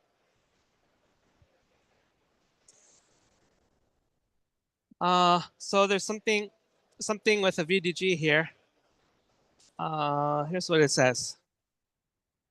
Microchroma. Oh, a 6808. 6808 with 6847. I am not actually familiar with this. Are any of you guys? The 6808 was also used in the Heath Hero 1 robots, which I got to program on one time. Yeah. So I've actually done 6808 assembly. So have an Apple One replica. Yep, most likely. Some kind. Wouldn't be a real Apple One sitting out there. No. Nope. Here's another one. Yeah. Looks like a keyboard.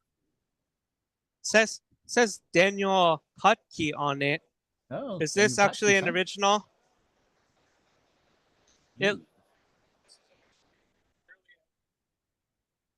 Okay, I have been told this is a fairly accurate replica. I was looking at the name Daniel Hotkey, who is one of the Apple guys. Early Apple employees. So he's here. He probably just signed it. Apparently he's here. So. Oh, and he signed it, maybe. Yeah. He did sign it. I don't know his signature. Oh, and I don't know his Lane too. Yeah. Oh, okay. He's collecting. So for those of you who don't know, Ronald Lane was the third partner in the original Apple computer company, and he was bought out fairly early on when they brought on the guy Markula from Intel. What's this? Some kind of drawing for some kind of operating system. So Sol 20. I mean it. Lee Felsenstein was sitting down over there. I guess he's got his own exhibit. Did he say anything to you? Not this year. I saw him last year. Okay. Yep. We remembered that he designed these computers. So I was remembering when I was a kid, my dad would take me to the electronics flea market here in this area, and there were people who would frequently sell computers. I wish I had bought one back then. I didn't. Still out there, but they're pricey. Yep. Okay. We're last exhibit at the end of the room. This is RR Auctions, and they have a couple of interesting things. So this one here is a prototype of a Macintosh portable. Now I remember, if you look at the exhibit, it says 1989. I remember around then with my friends at school going, "Oh, Macintosh portable is so cool, but PC is better." I think it's conversations like that with my friends. So we have so this one here is a prototype iPod Classic.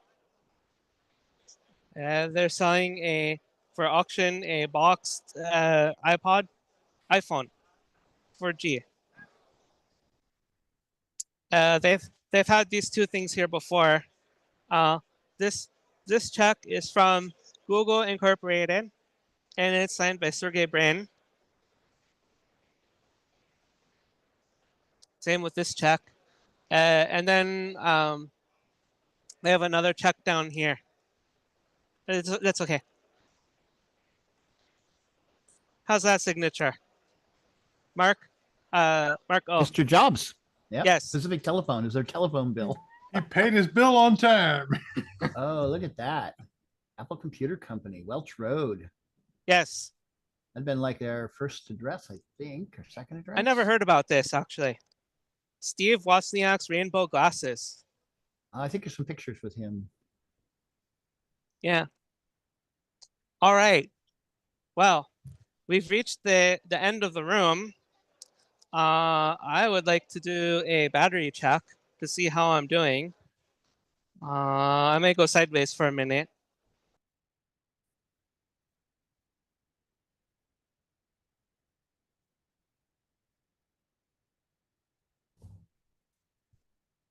I thought the stream already went sideways with all the Macintosh and Amiga stuff. Well, the ship's in the blackout zone right now, so. Oh, he's back. No, he's not. Your audio didn't work.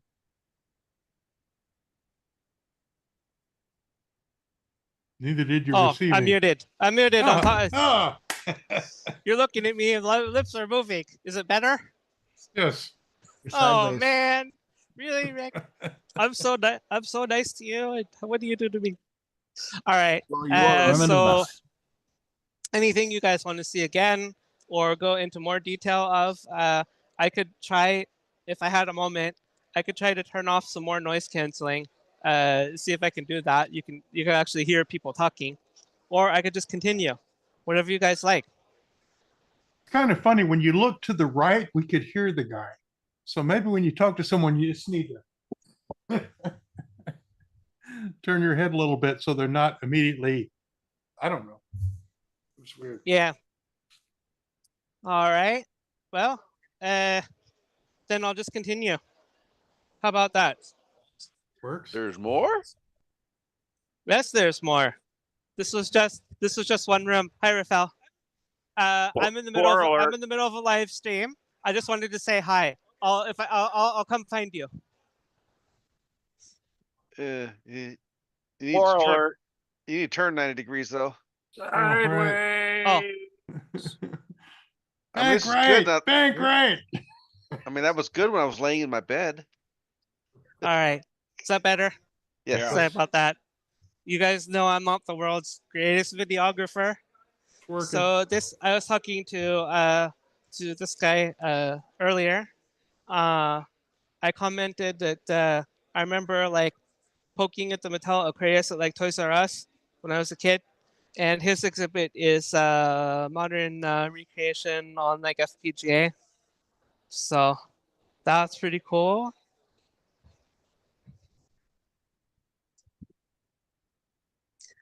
We talked about this exhibit before. This is interactive core memory. What does he call it? Core 64. Core 64, right? I couldn't see it. So it's like a gadget with like a pen that you can play around with the core memory. It's pretty cool.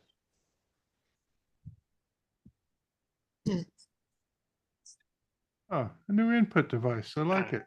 Oh yeah, that's the building with all the head banging beams. Huh? You mean this? No, it's the building with the head banging beams. Oh. Oh yeah. Oh, that run up at angles and yeah. Yeah. All right. Hey, that's a Tecra, isn't it?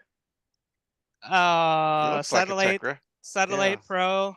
I got one. T5100 and T something. Yeah. So I would always drool over these things. That's yours. Yours to keep. You can frame it. You can put it on your wall. So Next to your print. this is like we had the CoCo repacks. This is a 10 Mix Sinclair 1000 repack.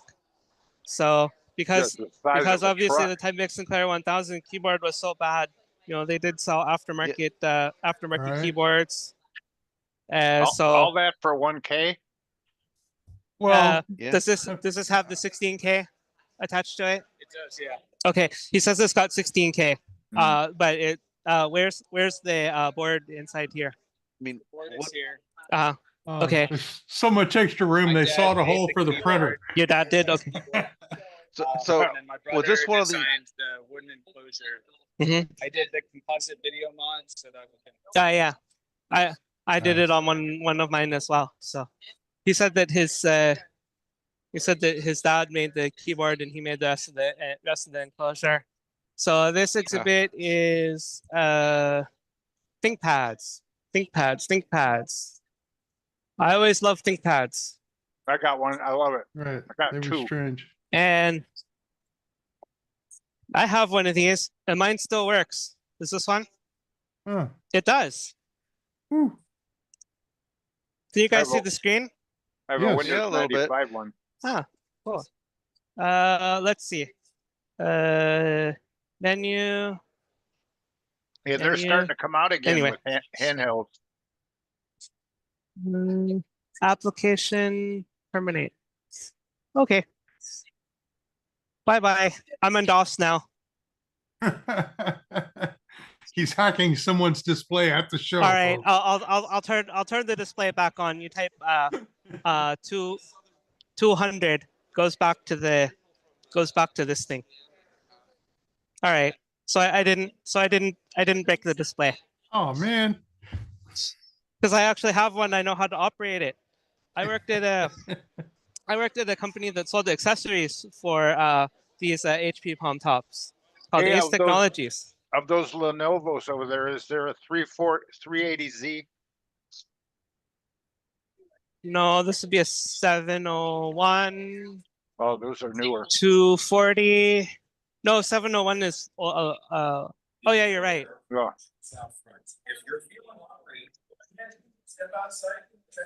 I don't know, Ron.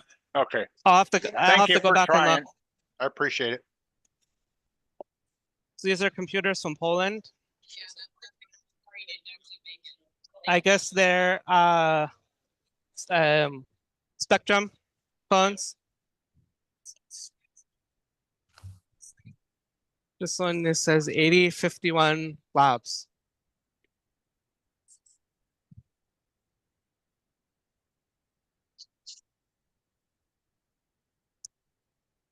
Okay. Looks like Atari STs. 520 ST, 1040 ST.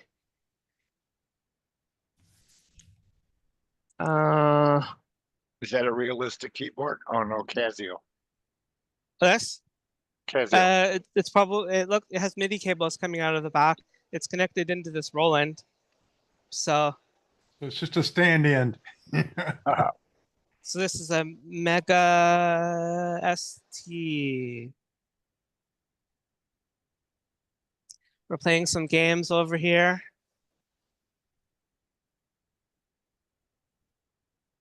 Mega STE TT30. These are really pretty rare machines here. I don't think there were that many. Oh, they have the Stacy.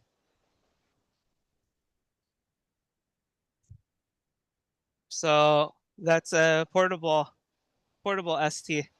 Atari Stacy. Wow. Never saw that. It's different. I think they actually did exist. I remember it. Like seeing ads or whatever for this thing. They saved money on the hinge, didn't they? It's actually on. Can you read anything on there? Yeah. It says we need a disc. Yeah, I don't have one. Well, actually, there's some disc on here. Something called the emulator. But anyway, let me get. Got myself into a corner. This might be an interesting point to point out that the Atari ST was Commodore technology. Right. And the Amiga was Atari technology. Speaking of which, this morning at Starbucks, I met somebody. It's not Leonard. It was Leonard's brother, Trammell. But I don't remember what his name is. Leonard is here too. I did see him. Small world. Oh, look at 6809. Where? Right in front of that guy. Vectrex. Where? Vectrex. Oh. See it? Yeah. Yep. Vectrex. It's got a and screen thing over it. It has the it says armor attack. So those are expensive now. Oh yeah. Oh yeah.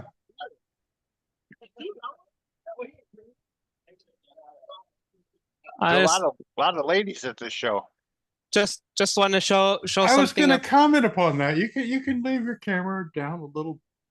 Never mind. There's some interesting names up here. Grace Hopper. Who's the first one? Grace Grace. Hopper. Yeah. She was the one who supposedly quote unquote coined the term bug because there was a moth in her logbook.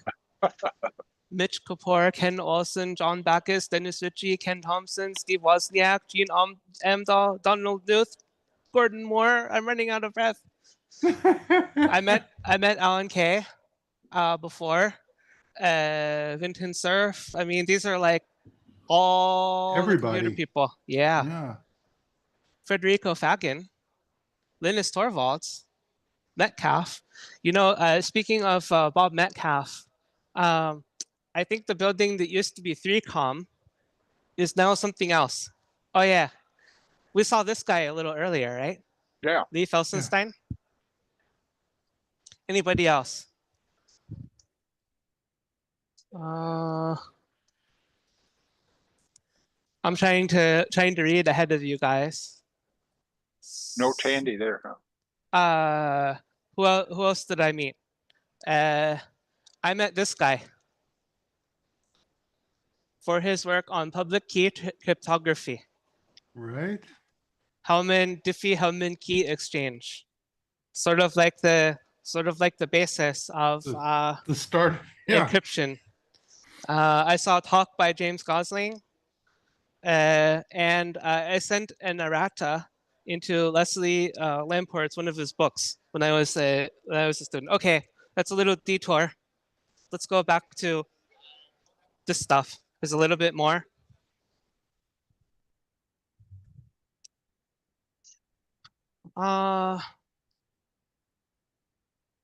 Replica XL 8-bit machines. Oh, these ones. 1450 XL. I never saw these. That's a 1450 XLD. Yeah. Because they were never released. Yep. I remember a local museum here had Atari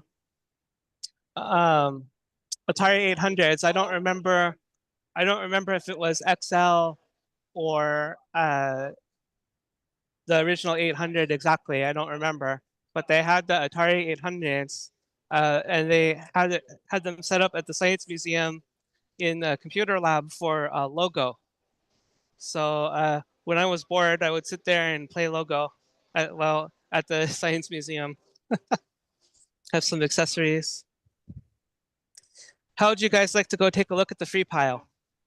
Oh yeah. Okay, this is not free, but they have a lot of books here. And Hope we brought your van so you can take it home for us. Might have to pick up a few things, yeah. So I have been coming back here over and over to see if anything changes. Where is this taking place at? In LA? No, Silicon Valley, Mountain View, California. Remember, I said something about this building used to be like SGI headquarters? the old SGI. That's right. Yeah.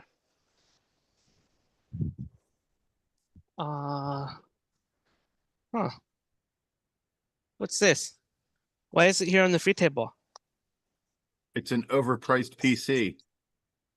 At free? Yeah. At free, that's overpriced. What generation is that one? It says Core i5 V Pro. And it's not expandable in any way, shape, or form, I'm pretty sure. I don't know which this should be an Optiplex. Which Yeah, version? it's one of those utility boxes. You got what it's got, and that's what you get. No, there's some slots. Well, yeah, but they aren't Here. useful for anything, trust me. If it wasn't a computer, it would be a fruitcake. I mean, guys, if you really want, you can just take the top off of it and look There inside. you go. Yeah, that's how you expand them. You just kind of throw look crap at all in. those So it slots. will. It has slots. So we'll take low profile PCI cards. Well, Right yeah, in but here. it won't fit any graphics card you ever saw. And Right. There's a whole lot of other problems with them. Yeah, it's missing all the RAM and And you can't Yeah. really put it in. There's What, lots of stuff. Okay, I think I'm leaving this here. which that's- model is it? Which Optiplex? I know it's an Optiplex, but 990. okay, so that's gonna be a bit older. Yep. It's gonna be like a first or second gen. Right. This big rack wasn't here when I came in here before. This I thing. used to have one like that. It was gray. I forget what the hell I did with it. I must have threw it away. The stuff in here looks different than when I was here earlier, when Ken was talking. Some things have changed. What's that under the table? Oh, the circuit boards. No, this is the bottom of some kind of. Yeah, no, the box of the, not that thing. The Yeah, nice case. So I got a tape drive that would fit in that. Sorry, Mark. What were you interested in? looks like it's a server sitting on the floor, but Oh okay. yeah. Now I've identified it. There's a stack. There's a stack of. I'll just show it briefly. There's a stack of Dell servers. Okay. That's what we saw. Right. That's why I recognized it. Yeah, I So- remember them, unfortunately. Keyboards, ROM drive, hard drives, all this stuff is free. So If you can haul it away. All right. I don't want the boss to yell at me. The boss at home, I mean. Oh. But I did pick up a couple of things from here. I haven't figured out what this is yet. So it's this box. There's a Sears logo on it. It's got a printer port. Copy and select. Oh, and it does, you- and It's it a does have- buffer. it has printer parts. It's a printer buffer. What is it for? Oh, but what fed it? Holy smokes. Is that Apple that's got that kind of connector? It was probably No. a point of sale system from It's a the serial 80s. port. Well, it's some kind of DIN port from hell. Yeah, but- it probably yeah. went to a cash register. Hey, I found something useful. This is going in my It's pocket. a good free thing. It's not It's going 10 in- millimeter, but it's you know, it's it'll work. absolutely going in my pocket right now. It's not like everyone's got had a set of those when they're starting Did out. you wear cargo pants today? Yes, it went into one of my pockets, so it'll Not his it'll- first rodeo. It'll make it home. Let's see. Here's a roll of chips. I feel bad for the guy that's set up near it. There's people that are Oh gonna no, come by and pick his this stuff room up. this room is the free room. So Oh, okay. do we That'd be need an bad, RF? wouldn't it? Do we need an RF modulator? Oh, for the 99.4A. Oh yeah. That's a valuable part if you have a 99.4A. Let's get in here and see what these chips are. What are they? I'll just take one out. It's it's not a chip actually. You Oh, see that? it's a transformer. It's a little audio transformer or transformer. coil or something. Or something. Nifty. A whole reel of them. A whack ton. Yeah. Whoops. What's this? Someone's shoe. No. That branding familiar. Oh, there we go. There you go. Score. Is this guy center tapped? Yes, it is. Yes, it is. 9x9. So you know what you can run off of this. An MC10. Ding ding ding ding ding. Exactly. And I think that's how I got. Somehow I wound up with another one of these, and that's how I run my MC10. Well, there goes another pocket. Yeah. Yeah, good point. Do you have a belt on? No, I'm. You can get one from the free table. Yeah, get Yeah. a network cord or something and tie it around. Like there. Yeah. I went digging through that box, and I found oh, this box is interesting. Macintosh accessory kit. Oh, yeah. Like some Apple. Oh, hang it, Jack. What was the end of that DIN connector? Because I think I just saw something that looked like what was on that Sears box. No, Right? No, it's different. Yep. This is a 9-pin DIN. This is an Apple serial cable. Okay. Well, it's coming with me. Cheers now. It's out of the box. Too late. It's gone. He's gonna Okay, sorry. I apologize for all the jostling. I'm down to one hand, so we're going to be a little more shaky. We're going to be a little more shaky. I mean, he's gonna wrap it up and stick it in one of the other pockets. Right. Yeah. Got to take a pocket break here. Like that guy that you just passed. Yeah. So just remember, we're with you when you go to the bathroom. None of that kind of streaming. You need a backpack. Although I have a really not raunchy joke from earlier this morning, but I'm not going to oh man, not gonna say it on the air right now. I'll tell some of you guys later. But it has to do with the free table. All right, I'm getting this thing in my pocket so that I sat down, wrestling with my pocket and getting this transformer in the pocket so that I don't have to carry it. Well, hopefully there's no pointy things on it. It's in the bubble. I mean, we can get a better look at it. It's in like the bubble in the wrap. cardboard, right? Yeah. So, yeah. But this thing will go in my pocket. Right? Point your phone at the ceiling for a minute and stuff it in your pocket. It's in the pocket, folks. Oh, good. Now the next thing that has to go in the pocket is this thing. Well, I would have wrapped that around the transformer and then stuck it all in the pocket. That's okay. Yeah, In the pocket. You have 800 helpers There. out here going to help you. Right. We'll get that packed for you. All right. It's super annoying to have a transformer. Oh, I could just see it. Hi, I'm Mikey. I have a transformer in my pocket. Right. Yeah.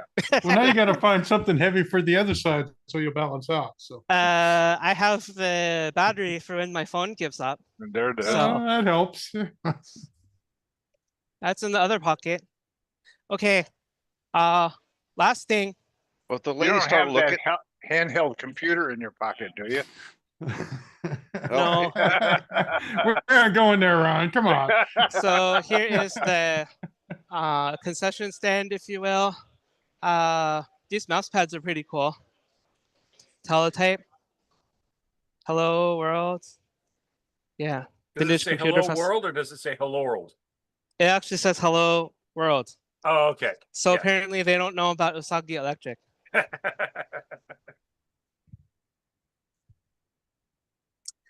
So we're entering the consignment area. And these t-shirts are really cool. Sound Blaster. All right. They have E.T. Prince of Persia. So about the Sound Blaster, where I live now is where Creative Labs headquarters used to be about a mile away. Oh, yeah? They still have one sign left that says Creative. I need to take a good picture of it. Okay, so take it. So this is Where the it goes. consignment area. We have PC things for $300. This is some kind of HP something. Sun monitor, $500. Old motherboards. How much are these? Is that like an SX board? Yeah, probably. It's $20. And if the battery is not dead yet. It's not there yet. Exploded. If you carry that $20 item over to the free pile. No, I'm not gonna. I'm not gonna do that. You're a good but boy. Sorry. If I was local, I would grab that Sun monitor because that's going to be some kind of multi-sync. Yeah. Oh, really? And I would sure like it. Yeah, because Sun always had these weird frame buffer rates and stuff. So all their monitors were badass. Is this 486 or Pentium? Yeah, this one is 386. Yeah, that's what I thought. Oh, okay. Yeah, this is also for it's just you're right. I thought it's an 8. Oh yeah. I'm sorry, I'm pausing here, guys. I'm really interested. Okay. No worries. And they're getting marked down right now to $10 each. Ho, ho. Ooh, 2 for 1. Take the, Well, there take goes them another pocket. all. You're absolutely sure that they have had corrosion damage? No, I know the battery has leaked on some of them. There's a little bit of oxidation. Okay, yeah. He hasn't fixed them, but they may have battery damage. So. Yeah, All but right. doesn't look like it's real from this distance. Doesn't look like it's very major. Yeah. Okay. Well, this one is. I'm gonna put this one aside for a second. How's this one? It depends how much. Oh yeah, it's repairable, but it's gotten underneath. Yeah, you're gonna have to strip that whole corner. Okay. So I'm actually interested in this one. We think it's a 486 board with PCI. And how does this look? Not leaked yet. No. No. That looks Okay. nice. That or it's been And changed at some point. Yeah. probably yes. So I'm That's not interested in this one. Well, that's not a Varda anyway. And then It's those 486 batteries are the ones SX. that leaked all over the place. Right. 386. What do you think? 386 or what's this one? This one has battery damage too. So you guys are shopping with me. Shopping with Mikey. Hey, there's This that one has purple battery damage color. too. Oh yeah, So yeah. That one's gonna need a lot of work. The other one's got the co-processor socket, right? Yeah. what do you think? 386 or 486 SX? Or 380 as whatever it is. Which one do you think? Of these Take 'em two? both. Oh hell, both of them. Yeah. How many pockets do you have left? None. Right. You know you can stick one in your back of your pants. Yeah, one inside your shirt if you tuck Thanks for the tip, Ron. Sure. I would Okay, put so I'm spending circuit board $30 out. on motherboards. Here's Well, what we I'm did gonna our do. part. Happy. And there was a couple of cases there. There's a line. Okay, so I'm just gonna have to carry these around like this. That's all I can really do at the moment. What about the monitor for Rick? I'm not gonna drive the monitor from here to what is it, Wisconsin? Oh man.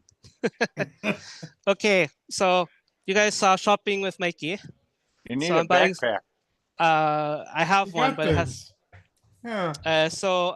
Let's see. We have some HP PA RISC and Sun Spark Station, Apple II GS.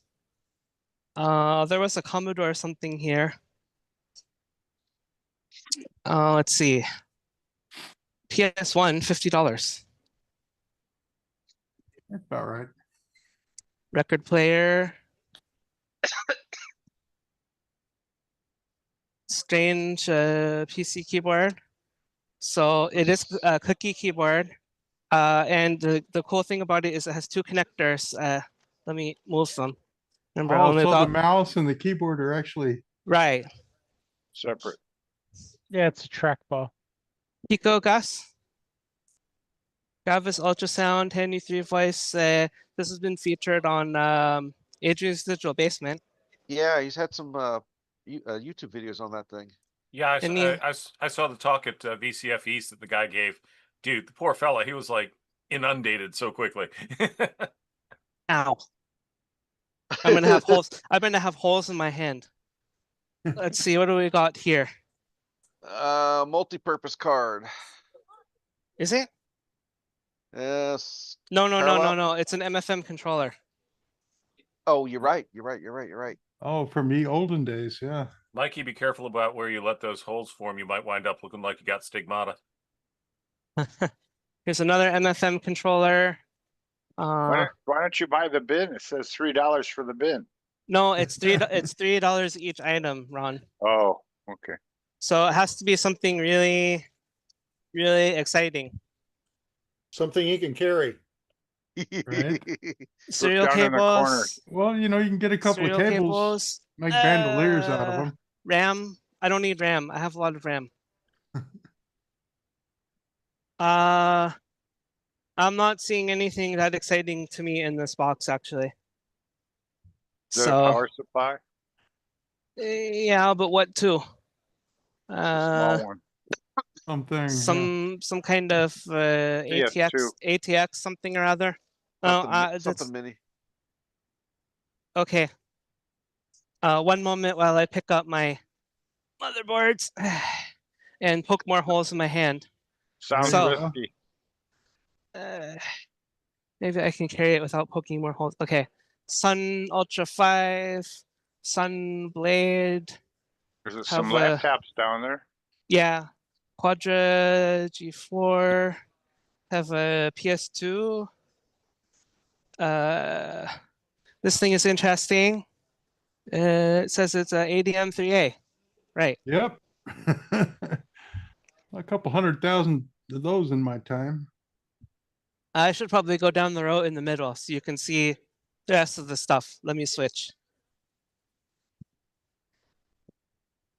iMac.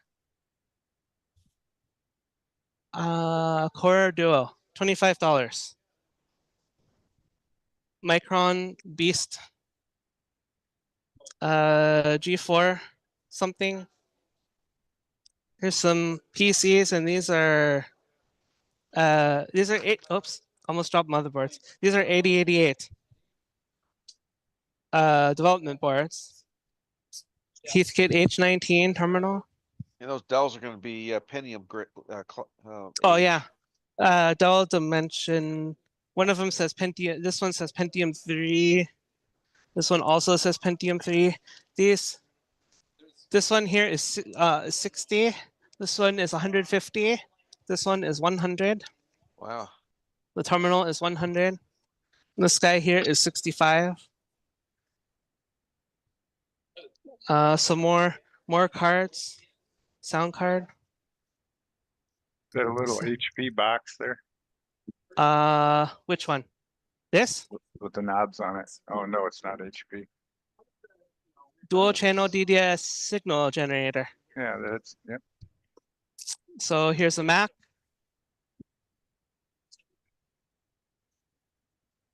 And then more UMT MFM controllers.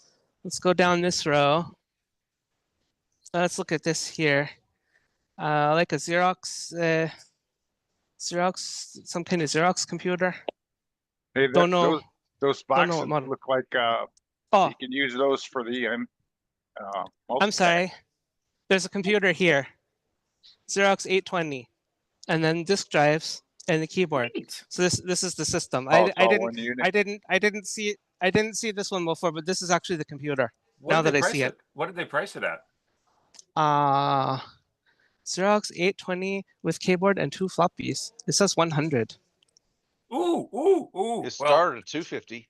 How do you feel about a road trip to Massachusetts there, Mikey? It is with a box that says heavy.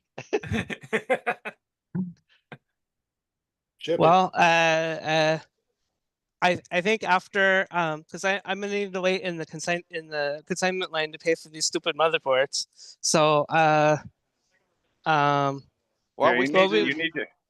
we can talk. You need to change the subject to something else. Yeah, either that, or we could do the game on results and come back to you. Yeah. Let's just finish this segment. This is a pretty nice looking 286, 150. Keyboards, HP 85B and the floppy. Some kind of Moro computer, 300. If you had 2 of those, it would be 2 Moros. Oh gosh. Well, where did we get you, Ron? I'm serious. Right around the Can corner. we return you? Yeah, evidently. This HP 110. This thing is actually running. You guys actually see anything? I'm trying to turn so you can see. Yep. It has a spreadsheet on it that people are just typing in the spreadsheet. Hit recalc Oh. and see if it Is that, smokes. is that a compact? Hey, wait a minute. Telegram. I want to put these motherboards down. Give me 1 second, guys. Okay. Do you guys watch LGR? Yeah. He just didn't. You guys. He just did a video about this brand, Hallican Chalet. Remember the video where the computer was in pieces? Like literally in pieces. I haven't This seen it was. yet. I need 2 hands. And Okay. reverse the camera because we're upside Yeah, down. the plastic on it got so brittle that it just completely shattered in shipping. This is a that one. Okay. This is a different model than the one that he had. Very, very different. This is much later. Michael, Wow. flip your phone. Thank you. I apologize for that. No worries. Because I have these stupid motherboards now. I'm stuck with one hand. Well, how much is that one? Huh? Is that real? $40. Wow. You're going to need a bigger pocket.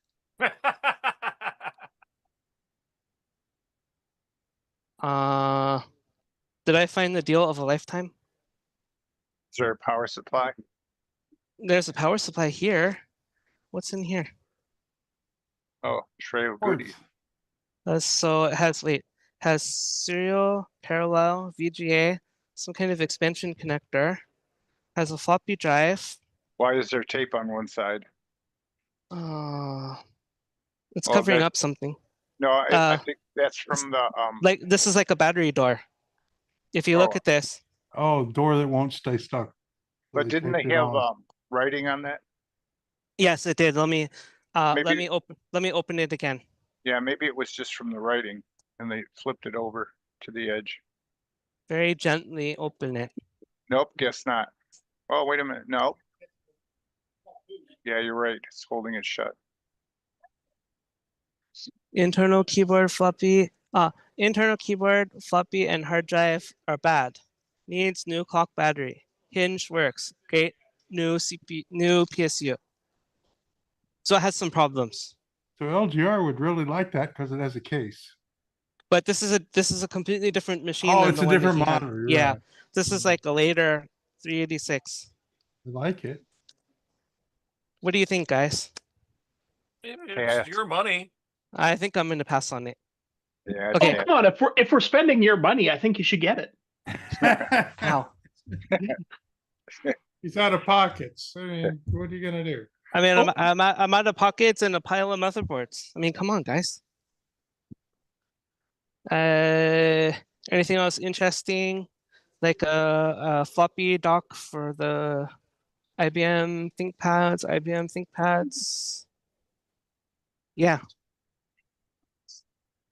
HP cards, ThinkPad docks. What are we looking at? These are like some kind of DDS or oh no, this is the HP, right?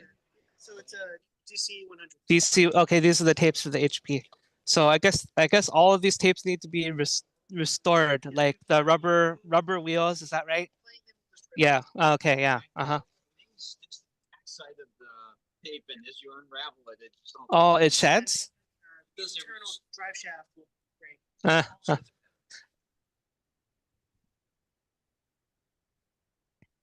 All right. There are two more sections. There's 2 private sale rooms.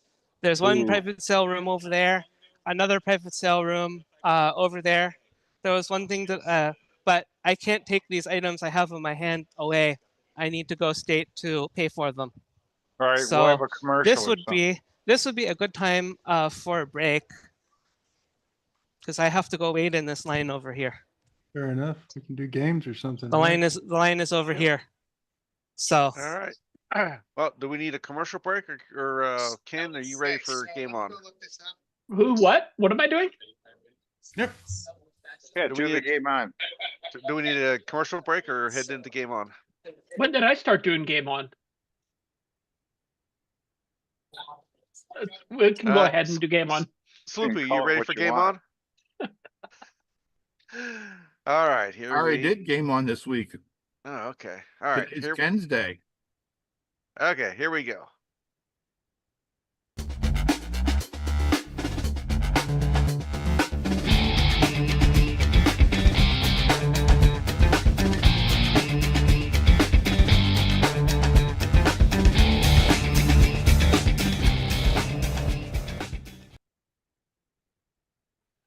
Welcome everybody to the CoCoNation Game On Challenge of the Week results video. This week we played Komet Kaze. We had a total of 13 players. We had Henry III with 2,500, Coconut Bob with 3,000, Mark B 3,750, Rich N 6,000, Canadian Retro Things 6,500, Ed Rhodes 8,500, Sloopy Malibu 9,500, Doug V4850 9,750, Shenley 14,250, Jim Rye 16,000, Mike's Weifel 16,250, Dr. Ted 31,500, and this week's number one score belongs to Tasman with 35,000. Thanks everybody that played, and we'll see you again next week. And CoCoNation salutes Tasman. Salute! All right, so I could not find any reviews of Komet Kaze, but yeah, it's kind of an interesting game. The way that it kind of, I guess, breaks the norm with you only having a very short shot, and then also having 3 directions that you can shoot in. So I guess the general census I got from people that were playing it on Discord was that they didn't really care for it at first, but once they started playing it and kind of got into it and figured out the mechanics of it, then they quite enjoyed it. So,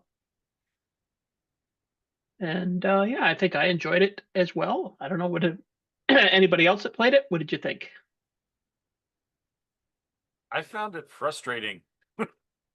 You didn't play it long enough then. Probably.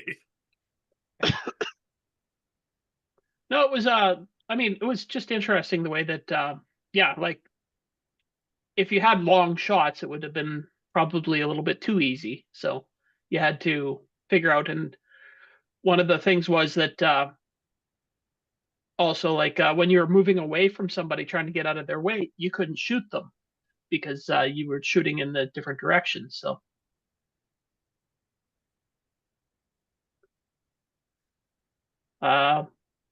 anybody else thoughts on this game? Come on, people. Sloopy, what did you think?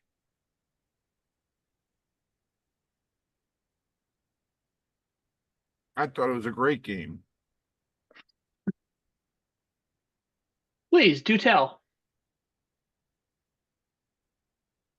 What's there to tell? You actually picked a halfway decent game for once. Wow.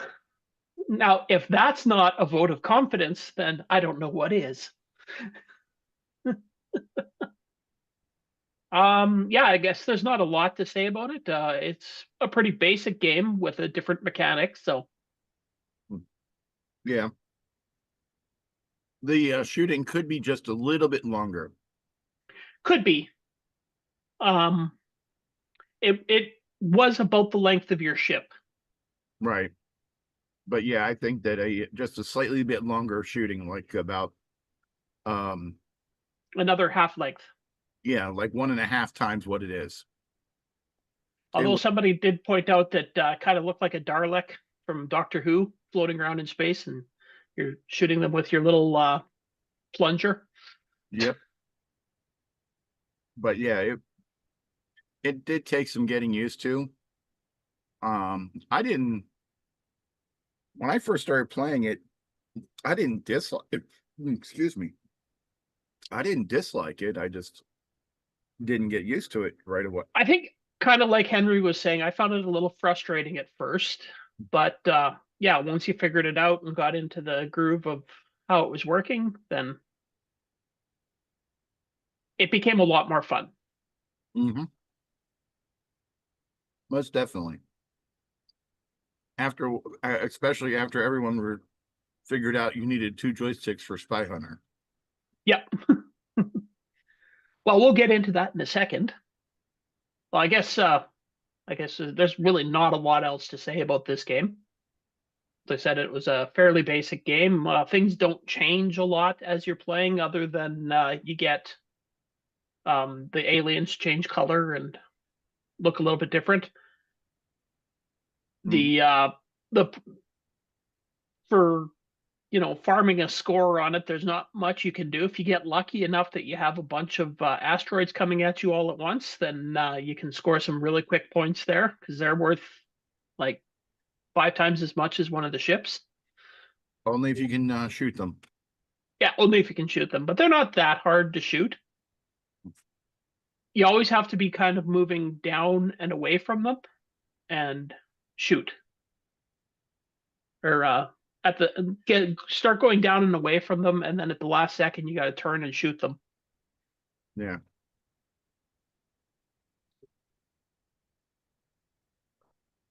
So, I mean, all in all, I would say this was a pretty good game. So,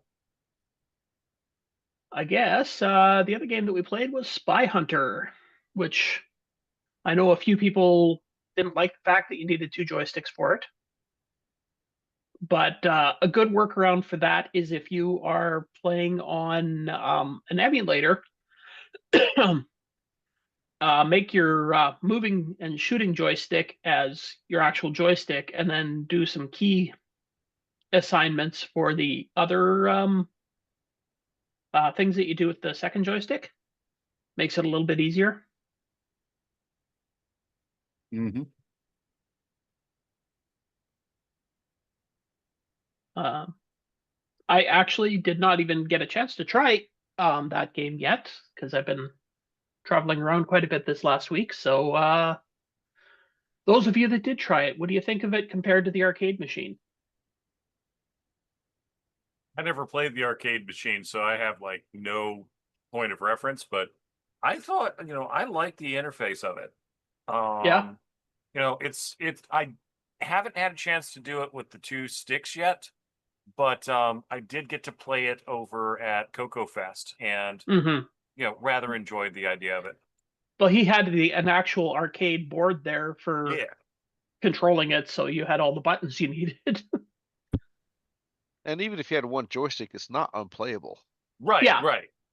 You just can't use any of your special weapons. And if you're no good at games like me, then the special didn't weapons matter. don't matter because you don't get them. And that's one thing that did point out, I think it was the Coconut Bob on the show. If you want to get the special weapons, you have to drive into the back of the trucks that come down the semis.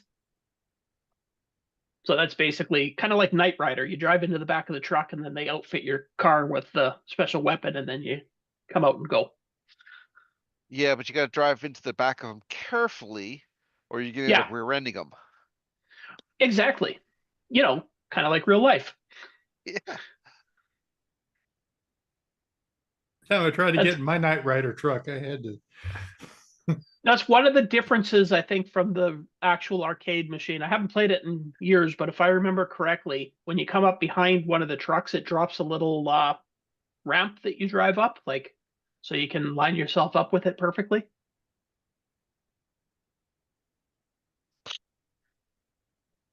But otherwise, I would say, it looks like it's very close. I don't think he's got all the weapons quite yet. But yeah. That was a newly done game. Newly done. Very newly done. I think it was CoCo Fest was when he officially kind of premiered it. So.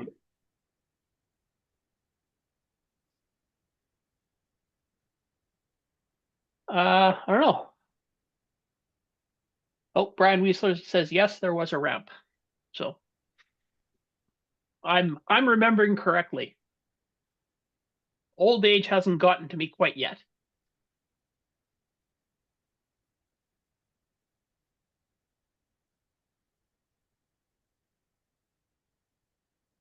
Your hair tells a different story.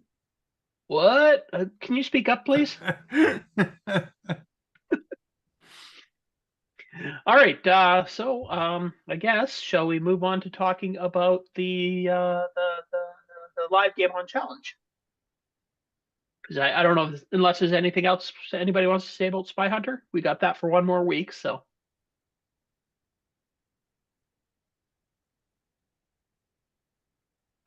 All right. Well, Jim has a comment.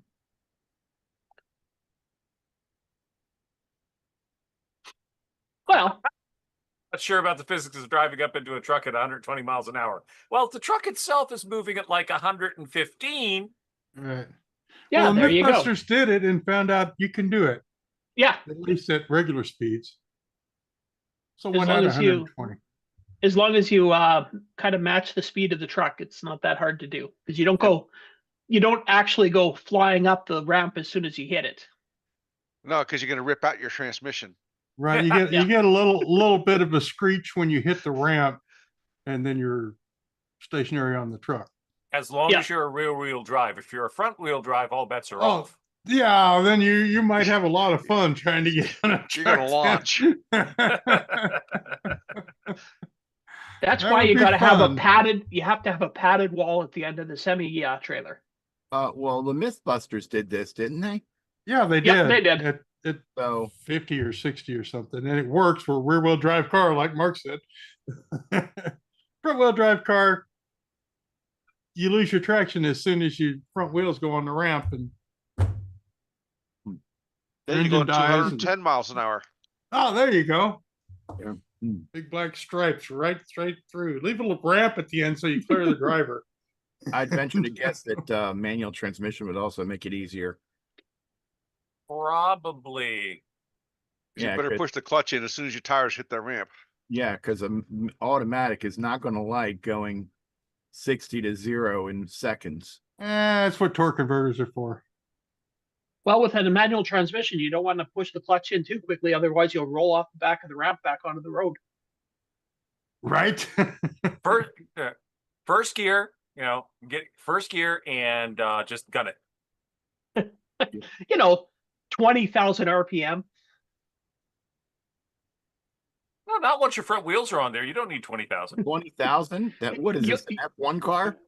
You'll need 20,000 to catch up to a 120 kilometer an hour truck if you're in first gear. Oh, right.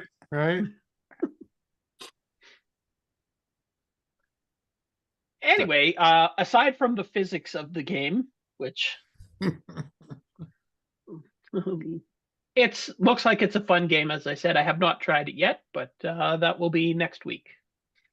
So let's take a look at this.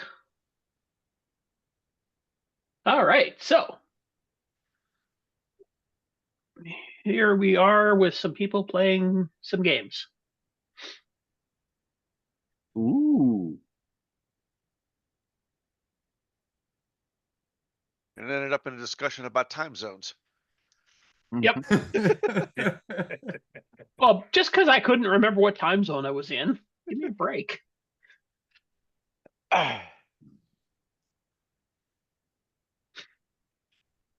Sloopy, take it away. How was the live game on challenge? Oh, I'm supposed to be talking. Yeah, Oh, it's your time to shine, man. I thought Thursdays was my time to shine. Oh, I'm talking about Thursday. My bad. Yep. Yeah, we had a great time. We had what? So shows 6 here. I think we had 6, maybe 7 playing total. Fun was had by all. Some played Komet Kaze and others played Spy Hunter. And I'd like to send a special shout out and thanks and welcome back to Henry. Thank you. Yeah, Henry made it to the show. Why wasn't everybody there? Yeah. I'm looking at you, Wingnut. Yeah. Fell asleep. You fell asleep. On the beach. Yeah, fell asleep. I came in for a few minutes to play some games at like 7:30, and then I was like, man, I gotta go to bed. I'm tired. I ran out of gas. I'd love to fall asleep, but no, I'm here. So then that begs the question of everyone else. Do we have to go through the standard list of people to get our their usual excuses? Oh, I'm expecting that next week Ron's going to be there after I announced next week's game. Uh-oh. Both of them? The regular All of them. version? Every Ron we've got. Oh, cool. Are we going to have a Rick also? Possibly. Yeah, I'm not Ron. Yeah, we need a Mikey. Today I'm not Ron. We need a Ron Deluxe next week. I'm Paco. We need a Paco Deluxe. So, what is it?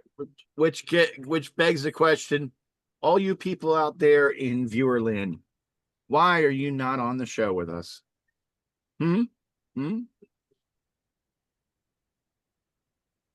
we already have a Paco? When and where can they join us, Sloopy? Oh, they can, if they want to be on the show. They can join us Thursdays at 8 p.m. Eastern U.S. time. That's also Eastern Canadian time. Yeah, but not Newfield time. Nope. Or Saint Pierre time. And that's 5 p.m. Pacific time. Arizona time too. Yeah, Arizona time also. I think that's covered under US time. So join us on the CoCo Discord. If you need a invite to the CoCo Discord, just go to discord.thecoconation.com. And Chris Duras is saying, I need to get my children to teach me how to stream. It's really simple. You just go to the Discord channel and click on it. Then you're on there. Once you get to the voice channel, we can even tell you step by step how to do it. Well, technically, once you click on the voice channel, you're streaming. I was accosted quite readily by Sloopy my first visit. He not only told me how to do it, he told me that I'd better do it. Well, of course, but you were a special case. And you're also a special case, Sloopy. Very special. Yes, I am. My mother said so too. Your mother paid me to say that you were special. Wow. That must be a long outstanding invoice. It is. It's like 30 years ago she paid me to say that, and I finally met you. Oh, yeah. So Chris, if you want to capture it, that there's various and sundry hardware capabilities to do that. It's just it's a little convoluted on my end, but it's as simple as getting like a $20 box to get your composite in, and then taking the HDMI cable and plugging it into a capture device on your machine. Or just use an emulator. Yeah, or just use an emulator. But he says he wants to use real hardware. So. Yeah. Yeah, which CoCo are you using? 1, 2, or 3? 3 is the easiest to get on.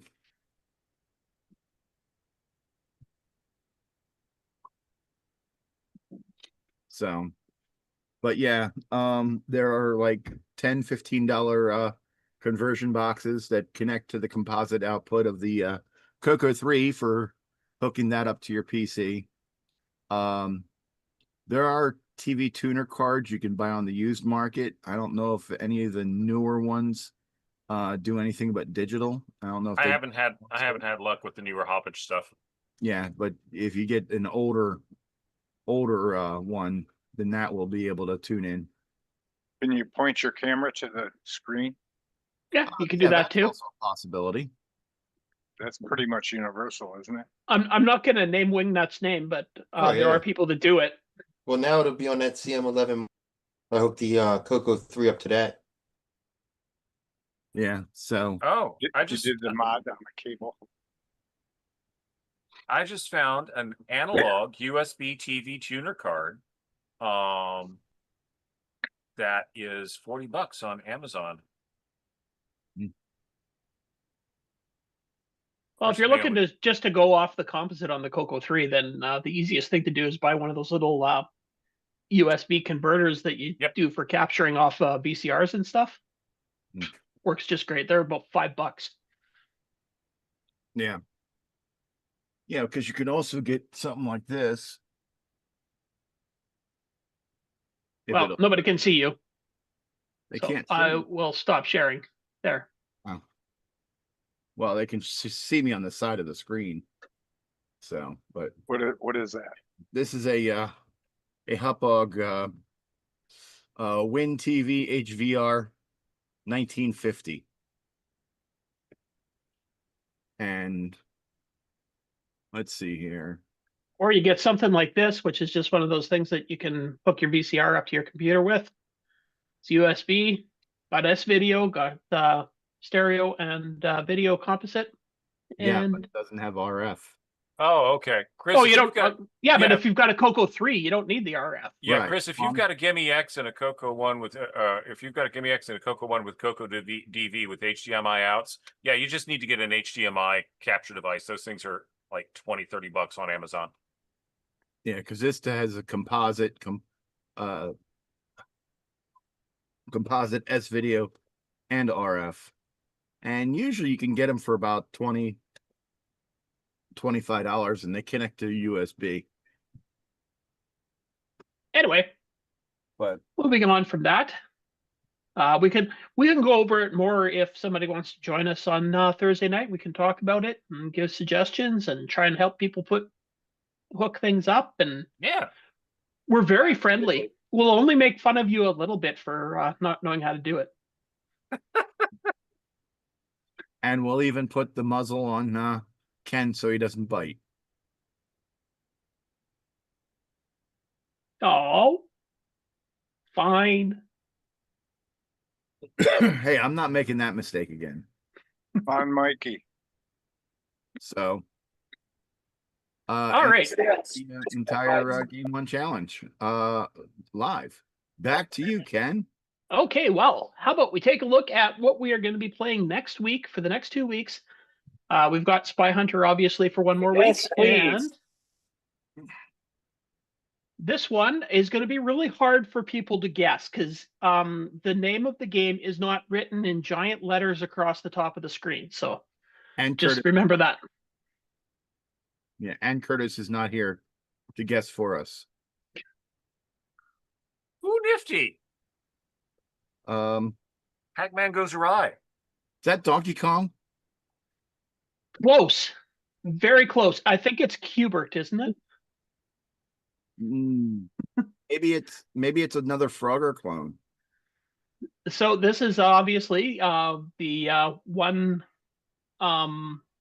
button Pac-Man style game with one hallway that Paul Shoemaker just recently released. It's Pac-Man linear. Yep. So you should be able to play it really easy, Ron. Both Rons. Yeah, I'd enjoy watching it. Now, there's something special that goes along with this. Mr. Shoemaker has made a prize for this game. Ooh. Ooh. A one of a kind. He's only done one cartridge, one program pack for this. And it will be randomly drawn for everybody that submits a score.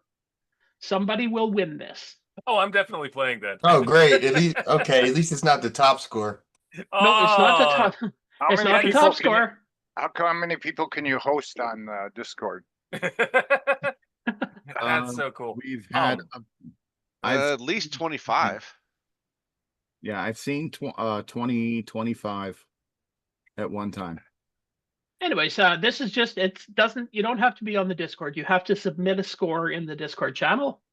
And yeah, everybody gets a chance to win this. Each person that submits a score gets one chance to win this. And where can we find this wonderful game?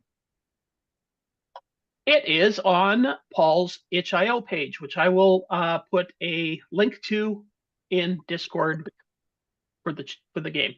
Sweet. It's free to download. Yay, it's in my price range. Yeah, Wayne, I'm going to put that link in the Discord page when I put the game in there. So as soon as I get done with this segment, I will put all the information in. But it's Paul's itch.io page. Yeah, because which is not there yet. What does he call that? I think it's just Shoemaker's Last Software. Is his itch.io page, which has all of his games. So I'll put a direct link to this one though. All right, that's all I have to say. So continue on with Mikey. Thank you. Okay.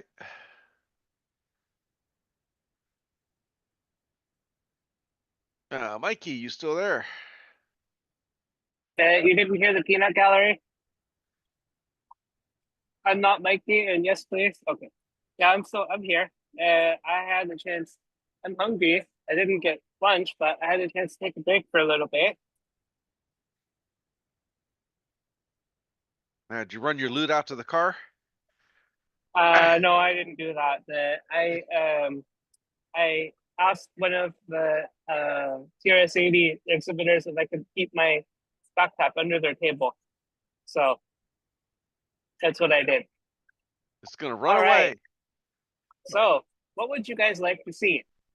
I could go around again and look at more exhibits, or we could look at the private stuff for sale, or I could go downstairs and actually show you the museum, which I didn't get to look at last year, actually. So what do you guys think? I'd say take a swing through the museum. Yeah, museum sounds fine. Yeah. Okay. Then let's go for a walk. So we're just going to see our computers in the museum. Well, they have a lot of stuff in the museum. Well, we got a lot of stuff. I didn't want to click that button. I wanted to click this button. All right. Are we right side up? Yep, and we're down on the floor. Now we're up. Okay. You may occasionally see the battery. I'm sliding it in from the right side. Phone is thirsty. So. Looks like a lot more people are there now. Yeah. Give me 1 second. I'll give a little bit of a. Come on, videography. Wow. Yeah, that's a lot of people. That's good. This is a lot bigger than last year. People, because if I go around the corner over here, right, it goes all the way into the back over there where the windows are, and the rooms on the side, the Macintosh room and the minidisc room and the Amiga. So, yeah. All right, but we're going downstairs. So I'll tell you what. I'll just hold the camera up and walk, and it should be okay. Yeah. What do you think? Great. Was that a 10mm socket that you picked up earlier?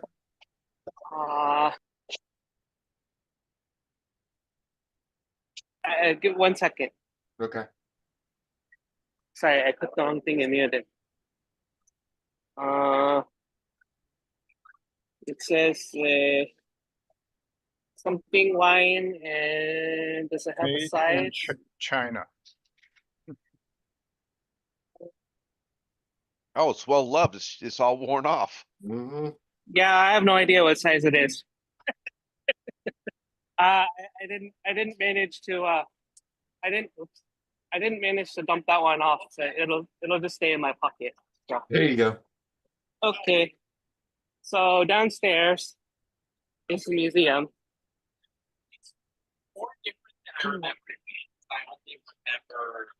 And let's see, they have this is an exhibit wall.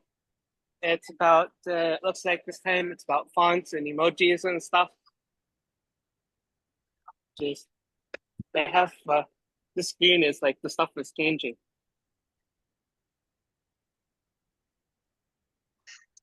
Just like all the different emojis. I'll zoom right in. Airplane. There's my number. All right. The first exhibit I would like to show is so part of the museum collection came from the Boston Computer Museum.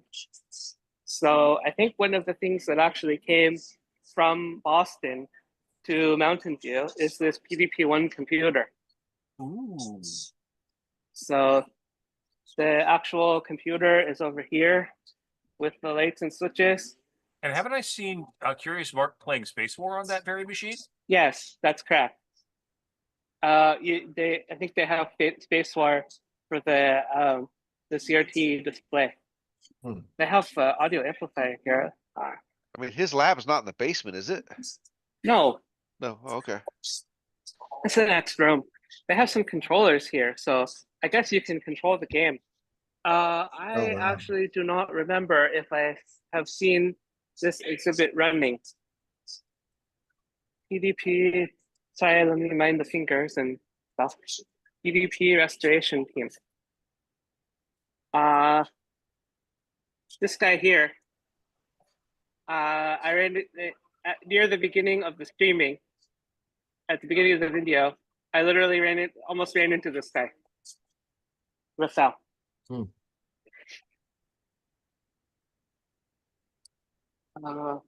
Somebody from the museum is coming. Do you have to bring back his wallet? Oh, they're actually operating the 1401.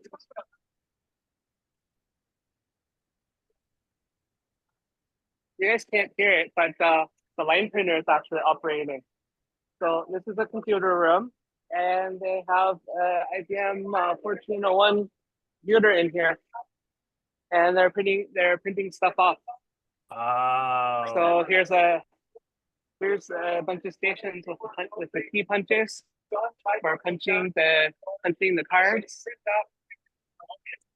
and then here's a card reader and sorting machine, and the tape machine up there. And so you guys can't, let me take a picture. So they're handing out the cards to people, and the line printer is to be line printing. Yeah.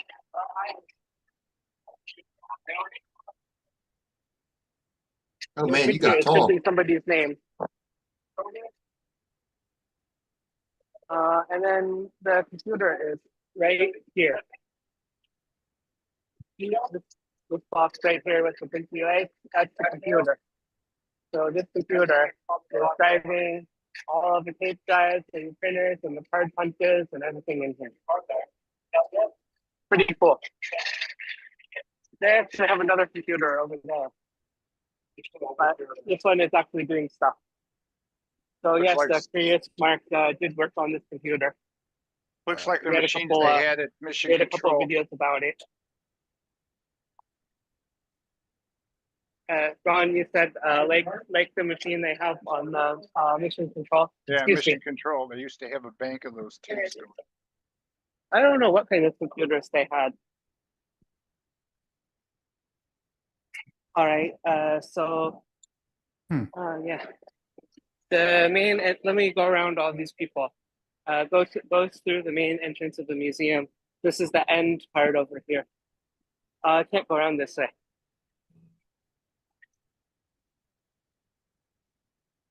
But this is a really cool museum. I have wanted to volunteer. I told Curious Mark when I met him, I told him the following: I'd like to help you, but I don't like making cables. And guess what he said? No idea. Well, if you tell somebody you don't like making cables, then don't you think they're going to put you to work making cables? Yeah.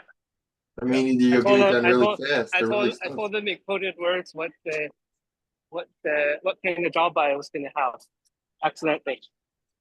So here's this. I don't remember seeing this. Something about 2001. This is not 2001. It's like radio kit. Oh, they Science used it in a experiment. movie, I'm guessing, to make Maybe. computer voices or something. Yeah. I don't know. Maybe that was the guy that kept talking to Dave. See the red eye Right. over there? Oh, I'm sorry, HAL thing? Ron. Yeah. I'm afraid I can't do that. Yeah, So see, here's the layout. They have the early computers, and it goes later and later and later, and they have one wall for home computers. But we're gonna start the next. Yeah, They have don't a be tour here. surprised. Don't be surprised if there's no CoCo. There is one. Oh. Is the streaming quality still okay from down here? Yes, Except for the finger. Hi. Yeah. I'm holding the phone connected to the battery, so that's the issue. Could I Just turn need it? to duct tape it all to your arm next time and you'll be good. I forgot. I forgot to bring a rubber band. No, this is worse. This way's better. So they have really early computing, like slide rule, some kind of like drum rule. They have Abacus. I'll turn Yeah. around in a minute. We just, yeah. They have Napier's bones, which you use to do multiplication. Abacus stuff is over here. Yeah. There's some Abakai you wanted. Yeah. Abacus with the calculator. Isn't that cheating? Adding machines. So this is, I guess, early 20th century, about. Yeah, the rows of 1930 buttons things. 1932, 1850, 1912, yeah, 1890, yeah. That's it. Oh, you see, this one, the Frieden one. Curious Mark has featured this particular calculator here. He's featured this one in some of his videos. Okay. Next section, they have an exhibit. Sorry, I have to watch for steps here. Excuse me. So this exhibit here is the I don't remember which U.S. census, but I guess it was 1930 or something. Oh, okay. They actually had they gave So the people punch tabulation cards. machine? Yeah, Yeah, the tabulation. Hollerith machines were Correct. the hot thing, right? So this happens to be a IBM machine, but that's what this exhibit is about. It's kind of funny if you remember that 1701 exhibit had the modern computer, but it had these same kind of Hollerith machines feeding it along the front wall, just the old rounded cornered hammer tone. Yeah. Right. Oh, the Hollerith machine is over here. Oh, there's the This is- original. Yeah. This one is the 1890 census. It's one about. So cards, I think, go on this part over here. And yeah. The census is taken every 10 years, correct? Correct. Right, but it was taking them more than 10 years to get it done, so that's why we got computers. So this is an exhibit about IBM, punch, IBM. Oh, business clock. machines, right? Here's your clock. Here's your scale.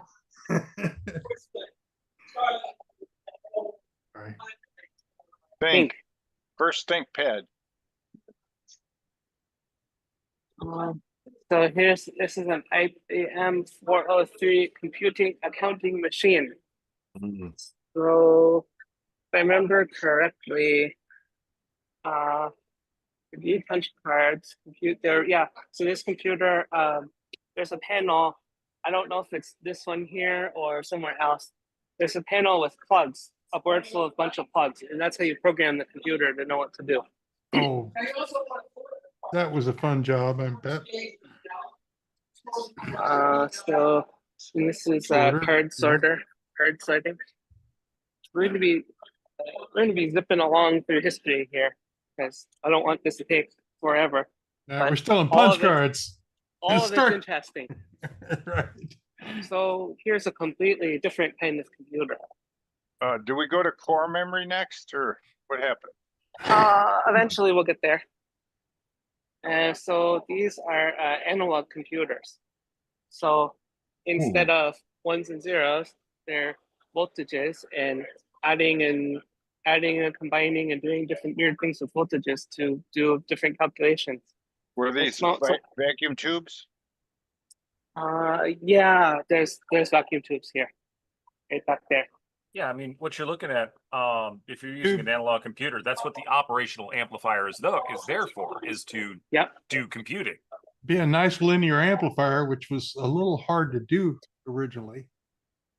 So when you gave it a linear input, you got a proportional output. That's unusual, and that's right. So we're getting closer, as the wall here says, we're getting closer to things we might call digital computers. But we're making stop through. So this is a differential computer. My absolute favorite, math, not differential stuff. But it's by gear wheels slipping on things. Isn't that cool? So we're jumping along here. So this here is a piece of, it's not the entire thing, it's one panel and like a control panel of ENIAC. And they have like a diorama kind of thing to show you what it was like. We're just, how's the glare here? Let's try this way. That's a little better. You can see all of the cabinets. We're just looking at one of the cabinets over here. Okay, just one of the cabinets. Filled with vacuum tubes. And the tubes are actually lit up. Oh, cool. You guys see? I can see. Yeah, I see a little bit of the filaments flow in there. Yeah. Yeah. Right from the drugstore. Yeah, one of them is busted, Ron. I want you to take these to the tube tester. Yeah, you laugh, but I used to do that. For yourself or other people? For other people. Go test these at the the neighbor, right? Lane's Drugs. Yeah. So it says first generation. What kind of computer is this? It says Johniac. Yeah, it actually says right here. It's a little dark in this part. Hopefully you can see. You see Johniac there? Oh, there it is. And yeah. Open. So this one didn't even have a pretty cabinet. It was just kind of flapping in Yeah, the breeze. it's just like wraps bolted in with like wires and components and things hanging off them. Let me get right up to the glass. Mikey, so you have a little bit less glare. Can you smell anything like old wiring or like the smell is wonderful. The smell is lovely. I love that smell. The old electronic smell. Yeah. That's one thing we can't have smell vision. Right. Electronics. Little ozone. Electronics, I smell you. Yeah. Something about a 60 cycle hum on your hand. No hum, there's too many people. Electronics, I smell you. Oh wait, that's a refa. So we have an Enigma machine. Oh. So we're getting to 1940s because we have ENIAC as well. So this is a I think this is a storage tube memory. Yeah. Williams Williams Kilburn tube. So where was it made? Does it say? A Williams Kilburn tube. So this is actually a type of memory. I don't remember exactly how it works. The phosphorescence was your memory. So you drew something on the screen, and until the phosphor dimmed out, you could read it back. Right. And that was your memory delay. That was how long you had to write it again. Wow. So this computer, isn't I don't know what computer it's for. Isn't that what was it? The Honeywell terminal used was a memory was a memory tube for its primary. It's possible, CRT? yeah. It was. So looks like we're in the 1950s. We're getting closer to magnetic stuff. Hey Rick, what would it write to the phosphor? Dots or dashes? Yeah, or yeah. You lines? wrote dots to the phosphor, and then there was a sensor that could read those back until the phosphor died out, and that gave Okay. you a really long delay line compared to what you could do electronically. By the way, this apparently is an adder made out of relay logic.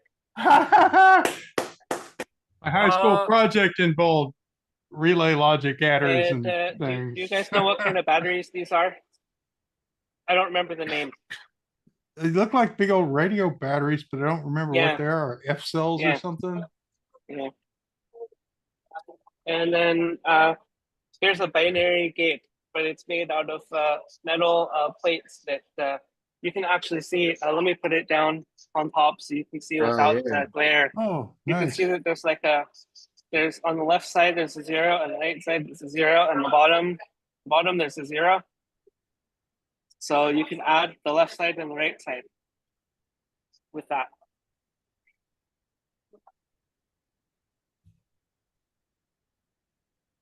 So now we have UNIVAC.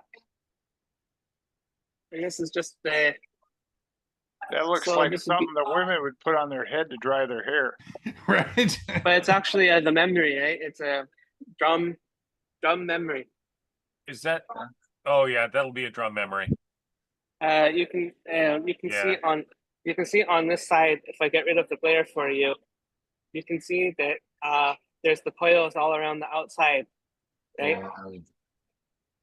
What would the capacity of that unit be? Yeah, how many bytes or words? Oh, wait a minute. Oh no, that's a mercury tank. So it's a mercury tank. 1848-bit delay lines. Yeah, I was thinking that didn't look like a drum. I was thinking that it looked more you're like right. a delay line. So okay. Yeah. So I guess these tubes have mercury inside them, and then the transducers put a pulse like a wave. It start on one end. It makes like a wave, and the wave travels from one end of the tube to the other one. Yep. Acoustic mercury delay line.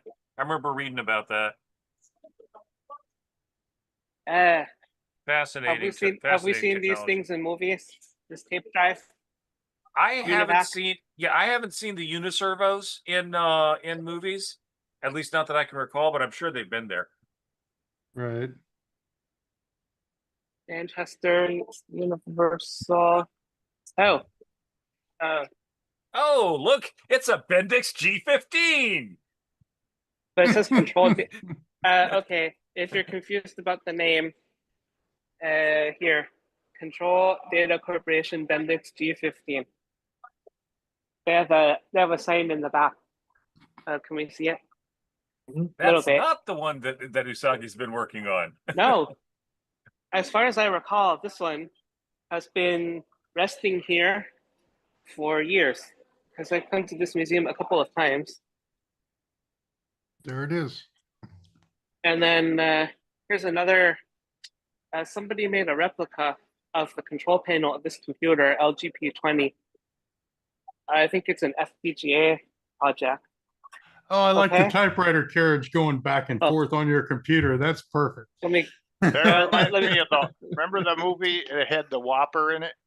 Oh yeah. War Games. Yeah, but this is cooler. It actually racks back and forth like a typewriter. Well, can you see? It's not going to be doing much back and forth thing. with Oh, not anymore. Yeah. the like a nylon webbing is broken.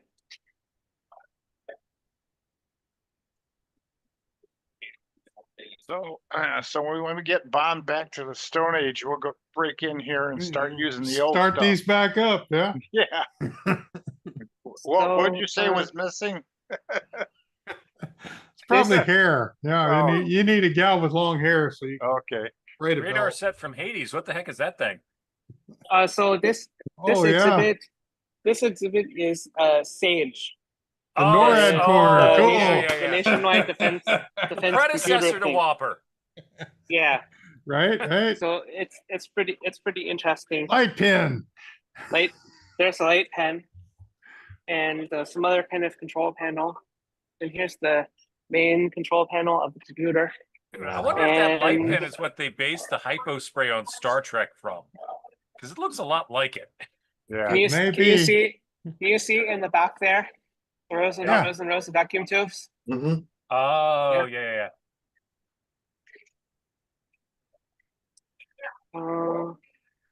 Vacuum tubes are space on Earth. Right. Yeah. Right. Actually. Yep. Look at that car. What's that car? No, I don't think there's enough hydrogen in the vacuum tubes to be for them to be space on Earth. That's a Mercedes. Is That's it? one of a Mercedes. It doesn't have any rear wheels. Well, then you'd better hope it's a front wheel drive then. So this part of the exhibit is about like industrial control. So that's why they have the Mercedes. Apparently, I want to get in to see the exhibit. Apparently, it had like a 6800 in it or something like that. They have the board. For a second, I thought that was Terry Steggy. No, it's not. It's not 6800. It's some kind of Bosch something. But the date codes on this are like what 80, 81 on some of the chips. Right. So, And this is brakes. So yeah. I don't know why they have a bus.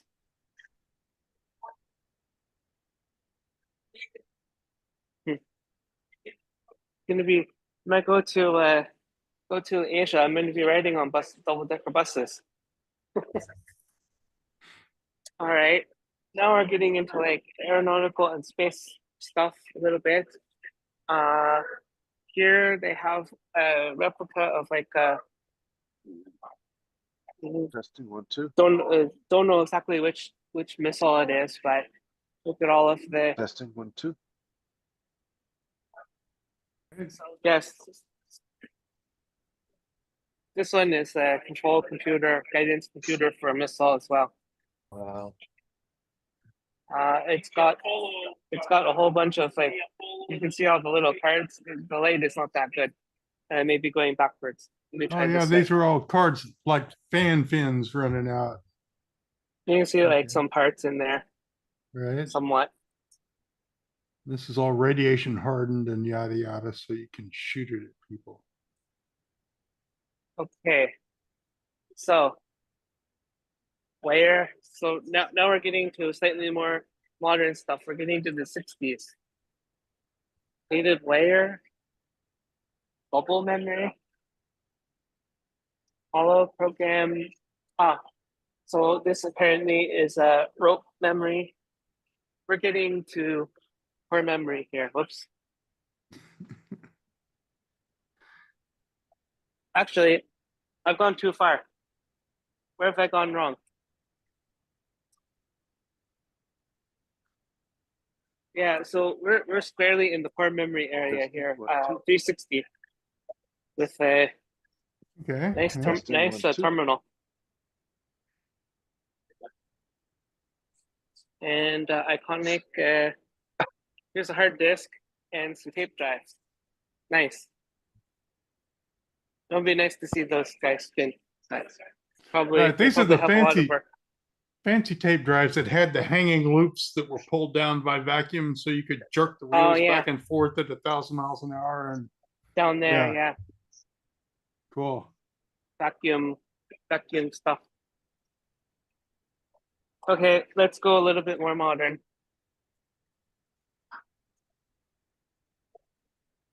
You guys recognize this stuff here? My childhood. Yes.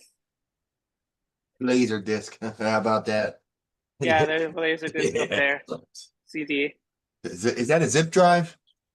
Yes, it is. Yeah. Zip drive right there. And they also have the little tiny hard drive from the iPod, micro drive. They have the little hard drive. Is that Yeah. what that's on the bottom? You could actually plug it in. That's a little mechanical Oh, hard drive. Yeah. So this drive here is the 1.8. Sorry, I'm covering 1.8 inch. This was the iPod one. And then This the one is, below mic- that was the insertable Micro one, drive, right? right? And so this would be in the PCMCIA card. Yeah. You could have a PCMCIA card that would have this little micro drive in there. Spinning rust in a Yep. Mickey card. And so, removable hard drive platters. Which drive is that thing from? Is that Which from one? Ramac? The platter that's on the wall, is that from Ramac? Yes. It's nice. I thought they had like an exhibit with more of Ramac somewhere. I would like to get my hands on a Ramac platter, but I don't have the $100,000 that it cost me to get one. Yeah. Oh, yes. I wanted to point something out. I remembered from the last time I was in this museum. Can you guys read the label? It's Chinese, so it'd be a little difficult. Time out. Time out. So they actually have an audio tape here. This is the tape. I'm into jazz and hi-fi and all that. So time out. Hey, I'll take the tape and play it. Does this look familiar from earlier? Yeah. It's a different one. So zooming along, we have some wafers and chips. So now we're in the 1970s. But that's a 300 millimeter wafer. They didn't have those in the 70s, did they? 2-inch, 12-inch wafer for DRAMs, 2009. Yeah. I guess they were small. Yeah, the because tiny one. in the 70s you would have had like 2 inches. much like this smaller. one. Yeah. Then chips. And here's the core memory. I remember they had it somewhere. 32K word. Oh, interesting. That looks like you could build a laptop around it. Core memory laptop. Well, a laptop wouldn't do that much. Now, wouldn't that be interesting? Yeah, little row of toggle switches on top to key the bootloader in. That'd be great. Okay, oh no! You don't even need that. You just like you have it preloaded. This is what I remembered. Here's the RAM Mac. There it is. Apparently they can turn this on. It's been restored. I bet that sounds amazing when it spins up. Right? Take that, Yeah. CD changer. Oh. Back there. I'm not sure. Oh yeah, here's the delay line we were seeing earlier. Mhm. They have the let me get up to this so there's no reflection. Right there. They just show the signal going in and the signal coming out. Right. That's pretty much what it was. Yeah, I mean it's basically a spring reverb tank. Yeah, there's jiggles in the middle, and that. Yeah. So here's magnetic drum. Yeah. What makes magnets permanent? It's the physical, like the physical orientation of the magnetic domains within the material itself that causes it to become permanent. So like there's actual physical orientation that's happening with that. Right. And some metals will hold that and some metals won't. Right. And so the other interesting thing is like with spinning rust, the reason it works is because once you swap those domains over, they stay there.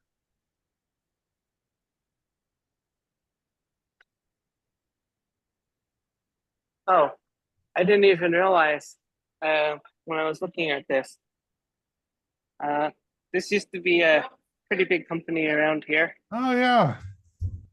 So I guess M-Doll copied the IBM 360, and that's what this machine is.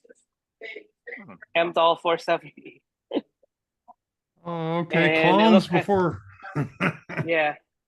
So if you can see, there's little chippies on there, and they all have heat sinks on top of them, like little towers. It's a little city. You know that one clip is referring to little city. Where's it? York. Where does that door looking at- go to? The door on the floor. Oh, not sure. Maybe not a door. I don't think it's a door. I think Okay. this is a guidance. Guidance for it goes to the door out there. So I think it's like guidance for a safe vision impaired. Okay. So IBM 7094 computer. Now there's a blinking lights control panel. Oh I yeah. gotcha. So nobody ever started with a 001 computer, huh? They just pick random numbers. How's this? 004, that's close.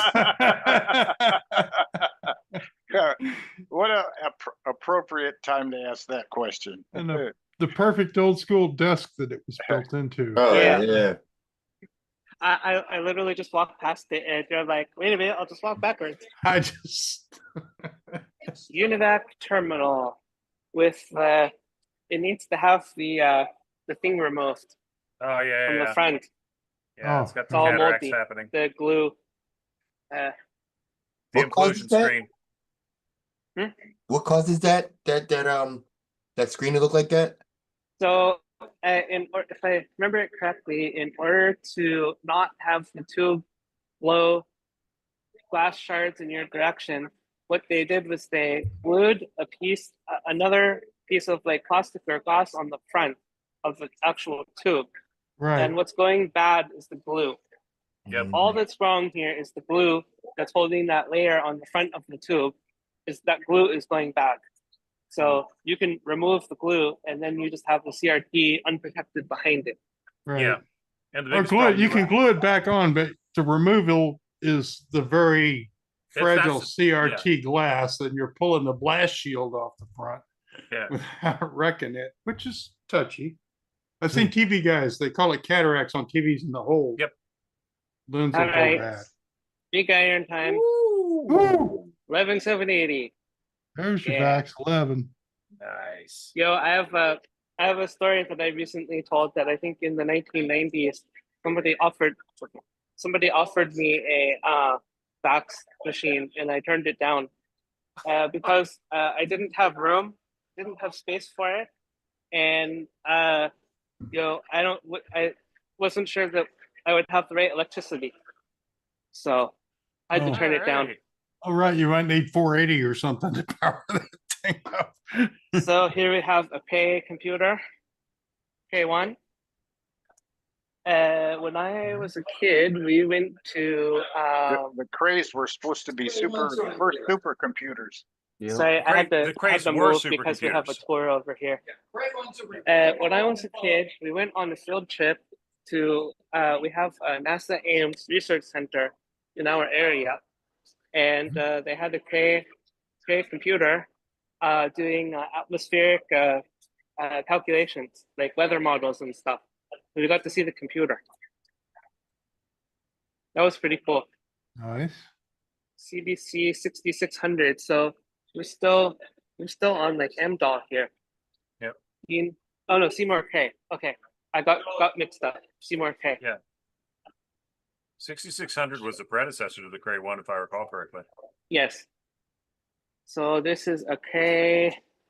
What? K2. Smaller. Here's one of the modules. So they have modules with all like the chips and stuff inside it. So it was named after a guy named Cray, wasn't it? Yeah, Seymour Cray. Yeah. Yeah, that was his name. Seymour K. It sure was an interesting name. It made it sound eerie. Well, and that circular thing was for a reason. It made the wiring shorter between the various cabinets. And it also So- made it be wonderful for like a furniture conversation piece. And Oh, they hell recall yeah. and the elevation allowed them to put the refrigeration units in there and circulate the freon within the system so that, cooling. So you get a little buzz if you sit there. Well, cooling, you know. This computer is pretty cool. It's called a connection machine. It has a whole bunch of like blinky lights on the front. Yeah, but they did very careful thermal design on it.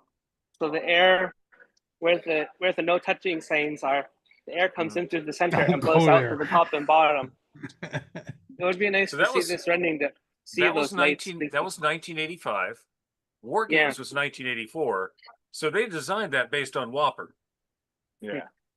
Maybe. Probably had an F-86 engine in there. Intake.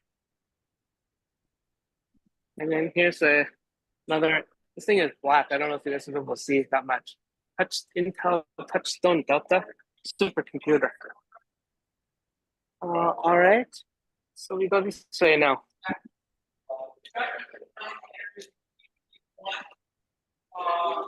Which you'll see when they're doing a demo of it at 3:15. I'll take everybody. They have a tour here. But they're looking at a PDP-8. Which, we have a PDP-8 in our garage. The last time I saw it run, I think I was like 1 year old. Gee.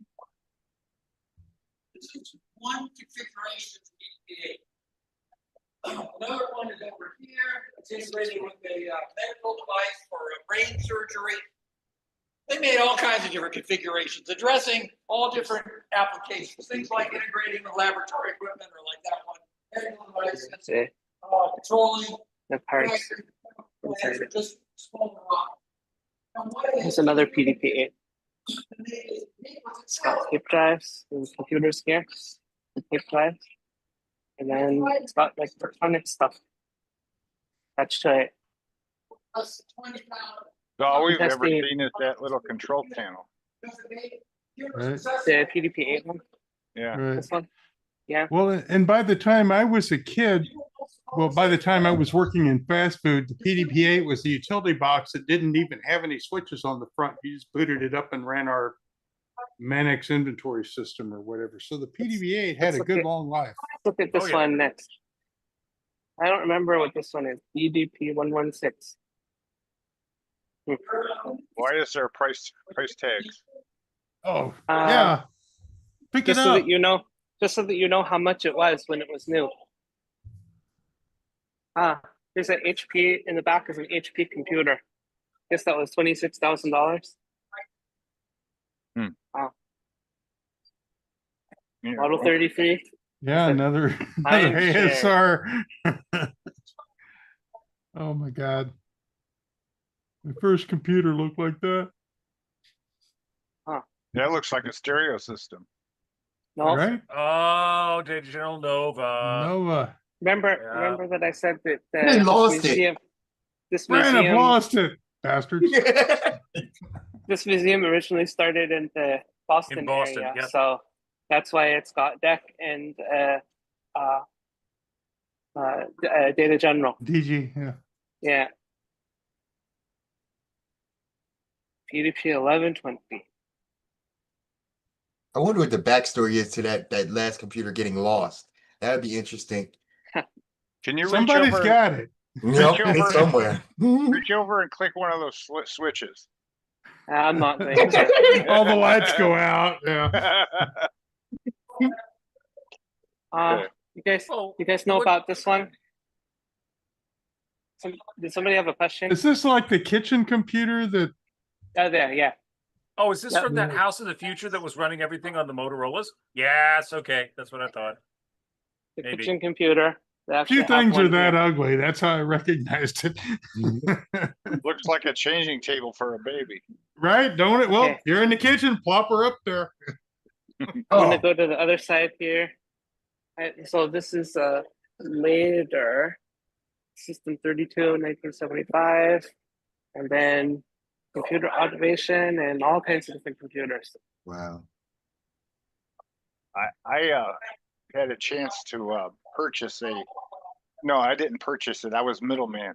Somebody had a System 35 for sale, and I hooked up another guy to it, and I made $800 on the deal just by talking. You know. Hey, Fred, this is true. Yeah. Give me $800. Yeah. I like it. Cool. Yeah, it was great. It was way back. So SPS 920, so this got swallowed up by Xerox, if I remember my history correctly. Xerox is the first GUI. They have it upstairs And in mouse. the festival. So here's a weighing computer and a weighing terminal. Mm-hmm. Both of these are weighing terminals, a typing, printing terminal, and a glass terminal. And then I think one of my friends worked for this company when I was a kid. Prime Computers. Okay. Oh, Prime? Yes. I think they were here in this area. This one, I don't know why it has this sticker on it. Oh, there you go. Maybe they did use it for that time. Maybe. Could have. What year is it? Hang on. Viking was 69. 1973. Okay, fits. They landed on Mars the same time we landed on the moon. I'm gonna look at something else here for a minute. We might be slightly out of order. I'm seeing like vacuum tubes, so we've gone backwards. I want to show you, the tour is looking at something interesting. Wait, so we have vacuum tubes, and then right next to it, one of these guys. They don't have, what is it, the CK 377 or something? I forget the number, like the super common old one, CK something. Yeah, they're still talking about the wafer stuff. It's just the radio, silicon, a bullet of spun silicon. Oh, they have this wagon wheel here. I was too young for this. Walker's Wagon Wheel was a place here in Mountain View where all of the tech people would go to the wagon wheel and hash out their ideas over a couple of beers. It was a brainstorming center. Well, I mean, it was a bar, but yes, the bar was the Oh, brainstorming yeah, center. that happens there. Yeah, sometimes. But that closed down before I got old enough to visit, I think.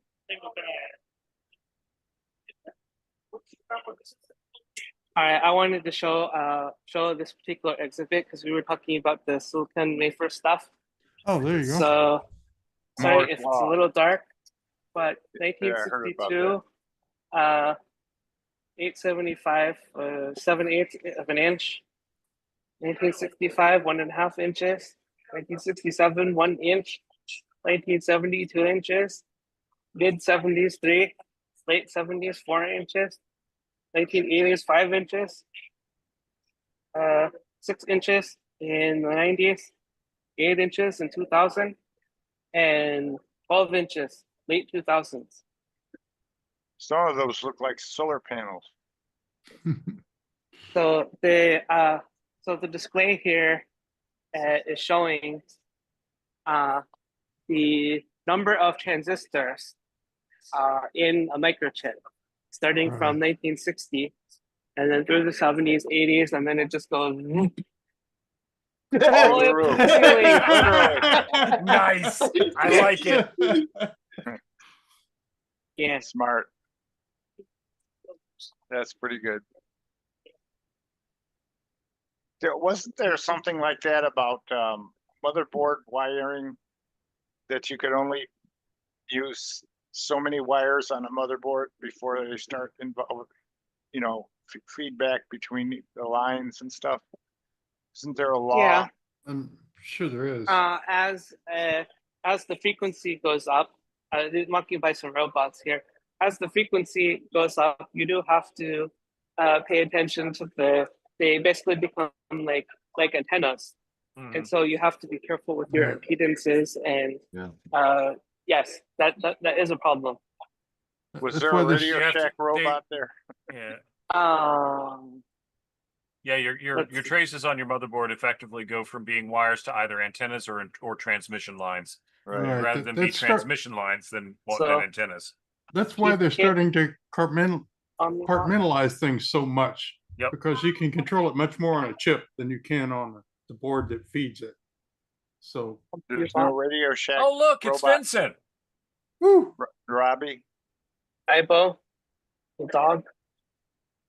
Oh, that's the Furby. Yeah, Furby. Yep. yeah, there's one of the mechanical computers for you. I always hated Furbies. Are they going to have Furby a for floor Furman. cleaner? Furby for Furman. So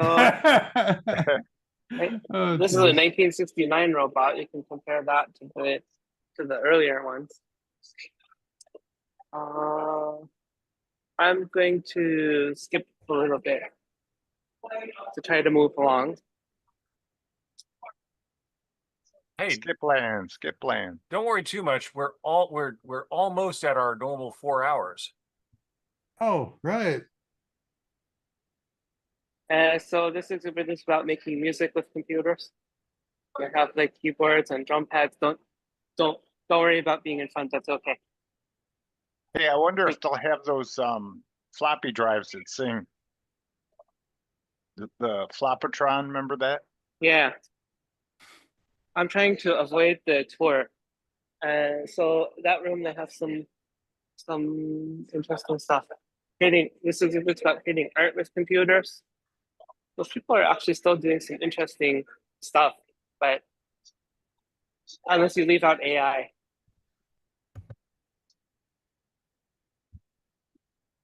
So these ones here are done on the quadra. Apparently, they have a video of the plotter working and drawing this stuff. Yeah, that's a big old flatbed plotter right there. Yeah. Oh yeah, this the plotter here. Right.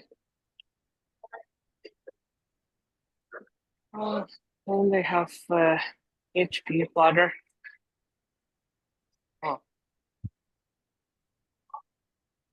Pretty soon they have they evolved to sign plotters that cut vinyl for signs. Yep. AutoCAD, Apollo, that got swallowed up by HP. I have Apollo computer. I have a sign plotter in my garage.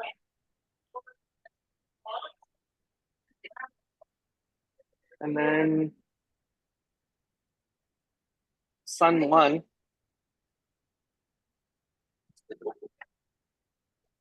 Pixar computer. Yeah. 1986. Ugh. And then remember what I said about the purple? Yep. There you go. He's back home. Feel at home there? Yeah. So I'm stuck with the tour. Let me go around the other way and get behind them for a minute. How's my battery? They don't Still have any has music in the background or anything? There is. They have video screens and other stuff. Okay, the tour is leaving. So got here just in time. Ah, the Utah teapot. That's right. The Utah teapot. What's the significance of that? It was always it was used as a design for early 3D modeling as the source. It's a really good reference too, because it has like the subsurface scattering going on. It's got self shadowing. It's got all sorts of things about it that make it so that you can really see whether or not your 3D modeling software and ray tracing software is working right, simply because of the shape of the thing. Yep. Gotcha. Okay, so I have an exhibit here for the Alto. Machine is down there. And the screen with the mouse and the keyboard and the what do they call that? The paddles. Yep. I forget what you call this thing. The ergonomics of that mouse. Yeah. Oh my goodness. Yeah. It hurts just to look at. There's no Xerox unit there. Was that Xerox or no? No, Yeah. that was it. The Alto. That was it. That was it. Yes. Okay. Yeah. Apparently, communicating the system is about input and output. Keyboard, CRT, light pen, prototype mouse. Yes. SRI. That's a mouse? That's Yep. the Yes, mouse. This is the mouse. Right. Oh. Yeah. Isn't that the mouse from the mother of That all is demos? the mouse. That From was the mother of all demos? Yes. Something like it. Yeah. It's even got the chip out of it from age, so that is not a similar to the mouse. That is the mouse. So in the back here, that's a laser printer. Dover laser that big printer blue from thing, Xerox yeah. PARC. I think I still have one of these. HP LaserJet. I have no idea if it still works. I remember it fondly. Yeah, that's how people messed up their back. But I think I spent a lot more time with Apple Laserator. Okay, so we're basically at the end, and here's where we're going to have. They used to have a CoCo. Is it here or is it somewhere else? Yeah, this doesn't look quite right. This is still input output stuff. So we have a guy with a thing on his head. Oh, that one? How's this guy? Right? The keycap. And then have Keycap, keyboards yeah, that's what it was. and trackballs. The and Waco all kinds of weird trackball. keyboards. Have an Altair. Ergonomic Terminal. keyboard from Hades. Oh yeah, that thing. Yep. Maltron. Oh yeah. Here's a great keyboard. Flexible mush. You know, it's even better, the ones that are projected by lasers. Oh yeah, they're useless. That's great. Isn't that a kid's computer Yep. machine there? The red Speak and one? spell, yeah. Yeah. Yes. We have some joysticks down on the mouse and joysticks down on the bottom. I've heard though that if you take a speak and spell and a saw blade and put them together in a special way, you can contact alien civilizations. Right? Oh really? I didn't know. Phone home, yeah. And can Somebody you make the was on the bicycles toilet fly? too long. Like fly, you'll get on your bicycle and then fly through the air. Yeah, that'd be cool. I'm waiting to see the first Black Beauty. That's what I was looking for too, yo. So just to circle back, this is a Xerox Alto, okay? Okay. Yep. That's the machine itself, and that's the screen and whatnot. Rochester, New York area. Webster, New York. Okay. Here's the part. Here's more things I think you guys are interested in seeing. Apple One looks like. Yes. So those are the first machines that they found to turn yellow, huh? Why? They turn so yellow they're orange. It's the varnish, man. This one is sent by was apparently. Some kind of personal computer. I do like Ohio the Woodette monitor. Yeah. Ohio Scientific, Heathkit, SWTPC, Sol computer.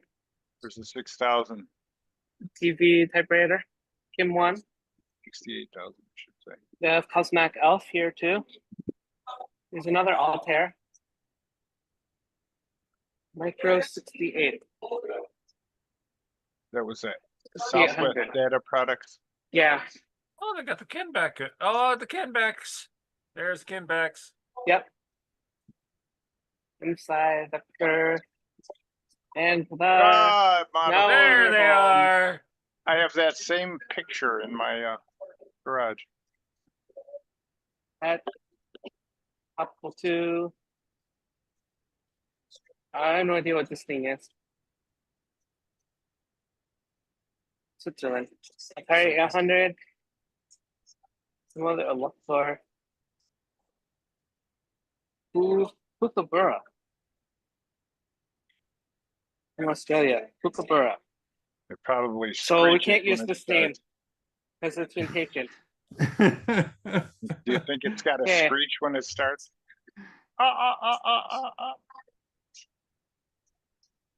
So ZX80 and Sinclair, Told you there's no an logo. MSX machine, CPC, and the next Dragon. one.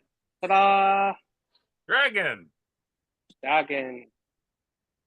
So that's it. It's just here. It's just here on the shelf, There's along with C64s. everybody else.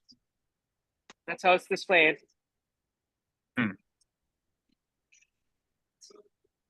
PVC. I have a Sinclair QL. And for the SP, Thompson PO70. Is that 6809? And first we have Amiga and Commodore. And then on the other side, last year I bought one of these. That was broken. Columbia 1600. I haven't gotten around to trying it yet. You don't even know if these work anyway, right? No. Yours may be in the Compact- same condition as the one Compact, set yeah, there. compact portable, IBM laptop things. I didn't see any Lisa. No. Evil PC. What's this thing? Robotron from East Germany. Oh, interesting. So this is their home computer and PC section. Oh, actually, they do have a Lisa.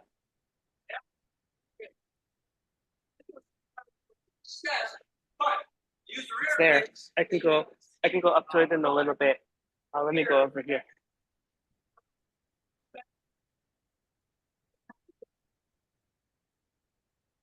Apple II versus IBM.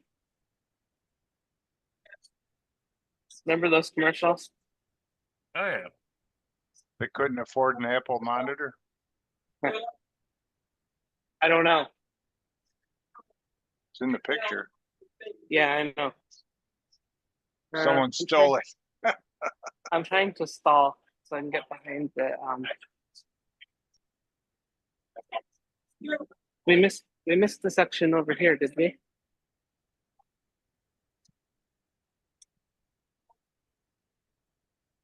They have a section on game systems. Ah. So we got the computer chess on the top. Speak and Spell. We have Atari, Sally, Arcade, and Nintendo, Sega, or Atari, ColecoVision, Pippin, Jaguar. Yeah.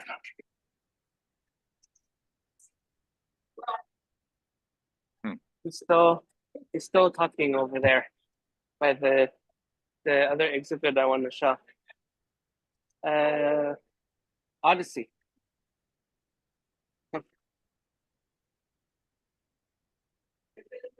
They're still there?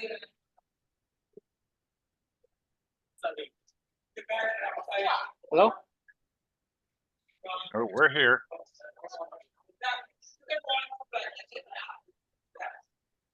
Yeah, I'm trying to stall a little bit for this tour. but it's okay.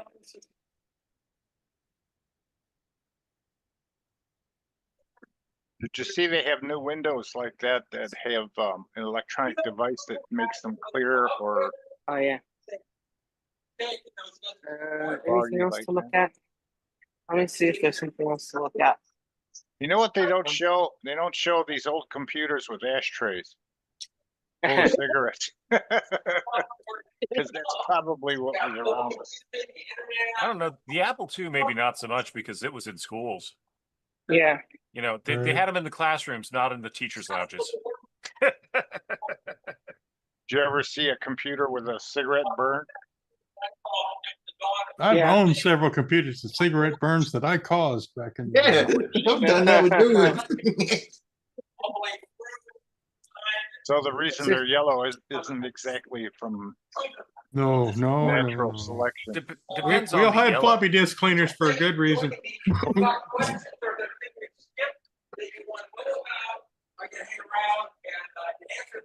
So here's this exhibit. They do have a Lisa, right? Yeah. That guy's the guy giving the tour. Yeah. Those are pretty heavy money wise. Oh yeah, there'd be a couple of guards and a little rope around it. Yeah.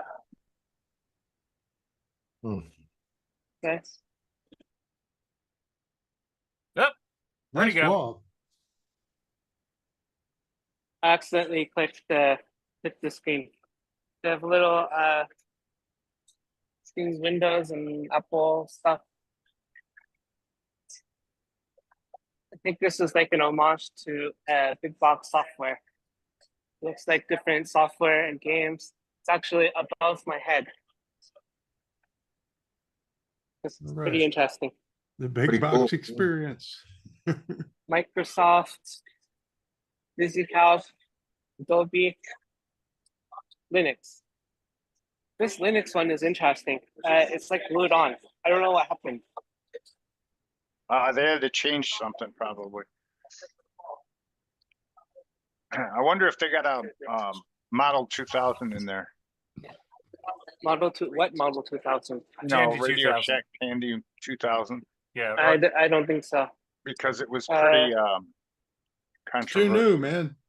Ooh. So the guy who had this bicycle, what was his Portable name? computer. I thought it was like Steve somebody. Anyway, yeah, Steve Roberts was a local guy. So in the late 90s, he put together this bicycle filled with radio and computer systems and all kinds of fun stuff. So while he's bicycling along, he can monitor, do communications stuff. Pretty cool. Pretty interesting. Oh, solar panel on the back too. That's pretty cool. Yeah. Give Right. me- Can you imagine parking that in front of a restaurant and going in to eat? Right. Well, it's got landing gear, so you can. Yeah. Right. Getting into the more modern like communications. Apparently, this is a prototype for a Palm Pilot. Oh, Oh, the little EEPROM microcontroller thing is pretty interesting. Atmel.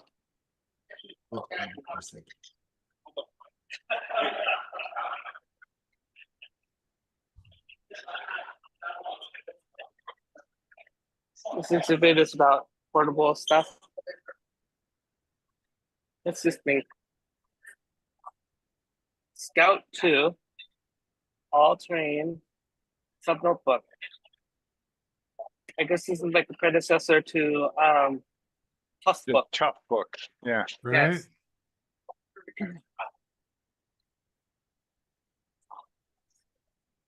And I have a little thing like this. I don't know if it's exactly this company, little portable handheld thingy. They have a model of a portable computer in the 1950s in the truck. That almost looked like a CoCo from far away. With the red key in the wrong place. Typewriters, or no, typing terminal stuff. Xerox note taker. What does the Model, mouse have a Model cubby hole? 100 should be in there. MCM70. I thought somebody did a video on the MCM70 recently. Osborne 1. The Pocket PC. My friend and I always wanted those when we were kids. 1989, yeah. We always wanted the portable PCs. Have like Scion here. And this side they have like Pilot. I wonder if Magic they Link. got the first sewing machine that had a processor in it. And then like BlackBerry, Sony Ericsson, this Nokia thing. I remember when people were carrying these things around. Right. Like more back to BlackBerry and whatnot. Is this even portable? I hated to give up my razor when I had it. Holy smokes. Is that a portable phone? Yeah. You see the woman in the car. So this is a portable phone. It's got handles right on the front. Get after it. 1985.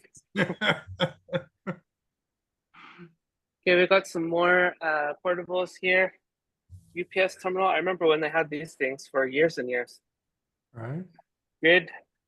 Yeah, it made them look important. Fujitsu. Franklin. Sony. More Sony and Scion. What do we got here? This is about the time I started working. You see this rack here? The colocation company I worked for had racks just like this one in it for Google. This is how they built them. They're just a motherboard, all the stuff hanging out of it. Oh, okay. So they can pack as much stuff in it as they can. Stick a big fan in the front. Life is good. Yeah, and they have the switches. The data center I worked in, we had racks with I don't know if it was exactly this generation or a little bit later, but this is how they built them. Like they're all bendy and stuff. What's the significance of the hat?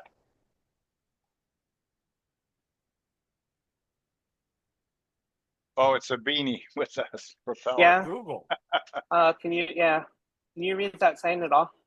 Yeah, Google Noodler. Noodler. Yeah. It says Noodler. Just like a giveaway, I think. Yeah. You're doing a good job, man. Yeah, man. Thank you so much. Yeah, it's a nice walk. Is this exhibit working? See if it makes some noise. Yeah, it is making noise. I don't know. You guys won't be able to we hear won't it. hear it, but Yeah, I can click the key here, and the thing is moving. Click, click, click, click, click, Oh, click. yeah. Oh, you hear it? Telegraph sounder. Yeah. Yep. You can hear it. Yep. Yeah, if you turn away a little bit, we can hear it just fine. It's really weird. What was that? KE4P something something. Sorry, Henry. Don't worry, no one here can know if you got the code right or not. Well, if you drive up to the Grand Canyon, the road goes right alongside of the telegraph line. One of the first ones. When I drove to the Grand Canyon, it was like at nighttime. So we you drove missed in out. at nighttime, and then during the day we drove different roads. So yeah. This is all about mobile communications, packet switching. Yeah. Why? I remember these. Remember when these guys were new? I have one, I think. Apple airport base station. We have With that good old here's more WP encryption. here's more Boston-y stuff. Interface. IMP. So when the internet was first learning, this was like the the machine that processed the packets, and they had an imp at every site. Right. We're talking about the late 70s here. It's like the little router on your desk right now. That's real correct. big. So if the government had like one of this those one. trucks in front of your house, you knew what they were Exactly. doing. Oh yeah, this truck. Yeah. Yeah, that truck. I don't think you guys can see the binder. The little binder says SRI for Stanford Research Institute, which is interesting. Yeah, SRI packet radio research. So doing research in wireless. Hey, didn't we have one of these things upstairs? Yeah.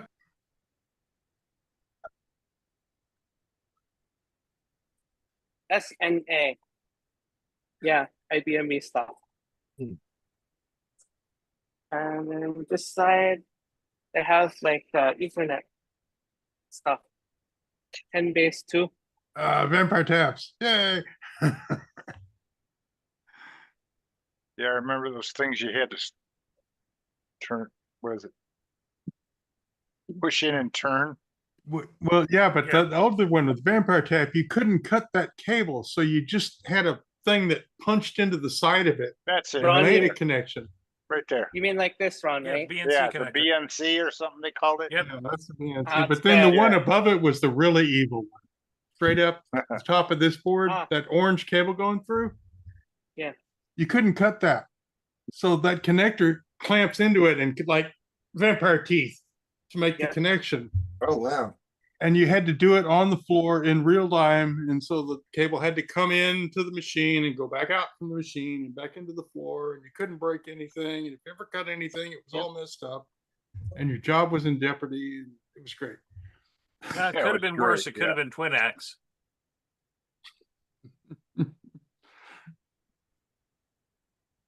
I don't know about this.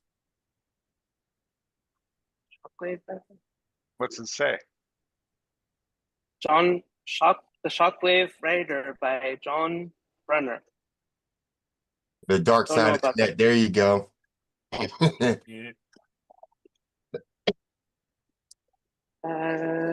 What else? Have a next. A document one. And these are Mini-Pal is like a terminal system from Europe, France, I think. Given free to subscribers. I have a web exhibit about Tim Berners-Lee. Community memory. I wonder if Lee Felsenstein knows anything about this community memory. I should see if he's still there. You can put coins in it.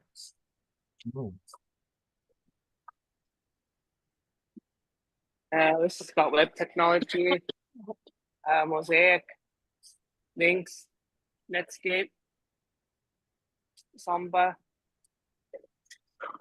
That was the first browsers. Web browser. Okay. Yeah. Do you guys know what this guy is? That's Jeeves from Ask Jeeves. Correct. You should read this book. How to Make a Fortune on the Internet Super Information Highway. They had like Monopoly online at some point. Okay, that's it. No CoCo, huh? Well, we had Exit to that lobby. dragon. No gray one, no white one, no CoCo 3, no CoCo 2. No. Now I'm going back out to the lobby area. All right. No. Is anyone actually able to hear me? Yeah, I can hear you. Oh, okay. I was wondering because my I'll show you later. My headset broke. Oh. I thought maybe you were probably screaming, "We have to turn the show off. There's a storm coming." No, I No. can't hear you. You need to speak a lot louder. So The cats got rough, did they? I can't see. Yeah, Stop that's talking. Oh my goodness. Oh, wow. You should not put your headphones in the dryer. So the microphone broke off, so I was looking at doing some fixing, but I'm not sure if Super Glue's going to fix that. Now Oh, it's Duct tape, now it's duct tape. salvageable for parts. So can't you get a new one from all the people that give money to the show? No. Right, That'll 42,000 years. Look at all these half a people going cup. to the museum, man. So that one was getting a little uncomfortable anyway on the long haul, since we're averaging 4 to 5 hours now. All right, I'm going back upstairs to finish this up. Hey, Mikey, can't you ask somebody in charge if they would accept a color computer into their museum? You know, through I our may know some show. people.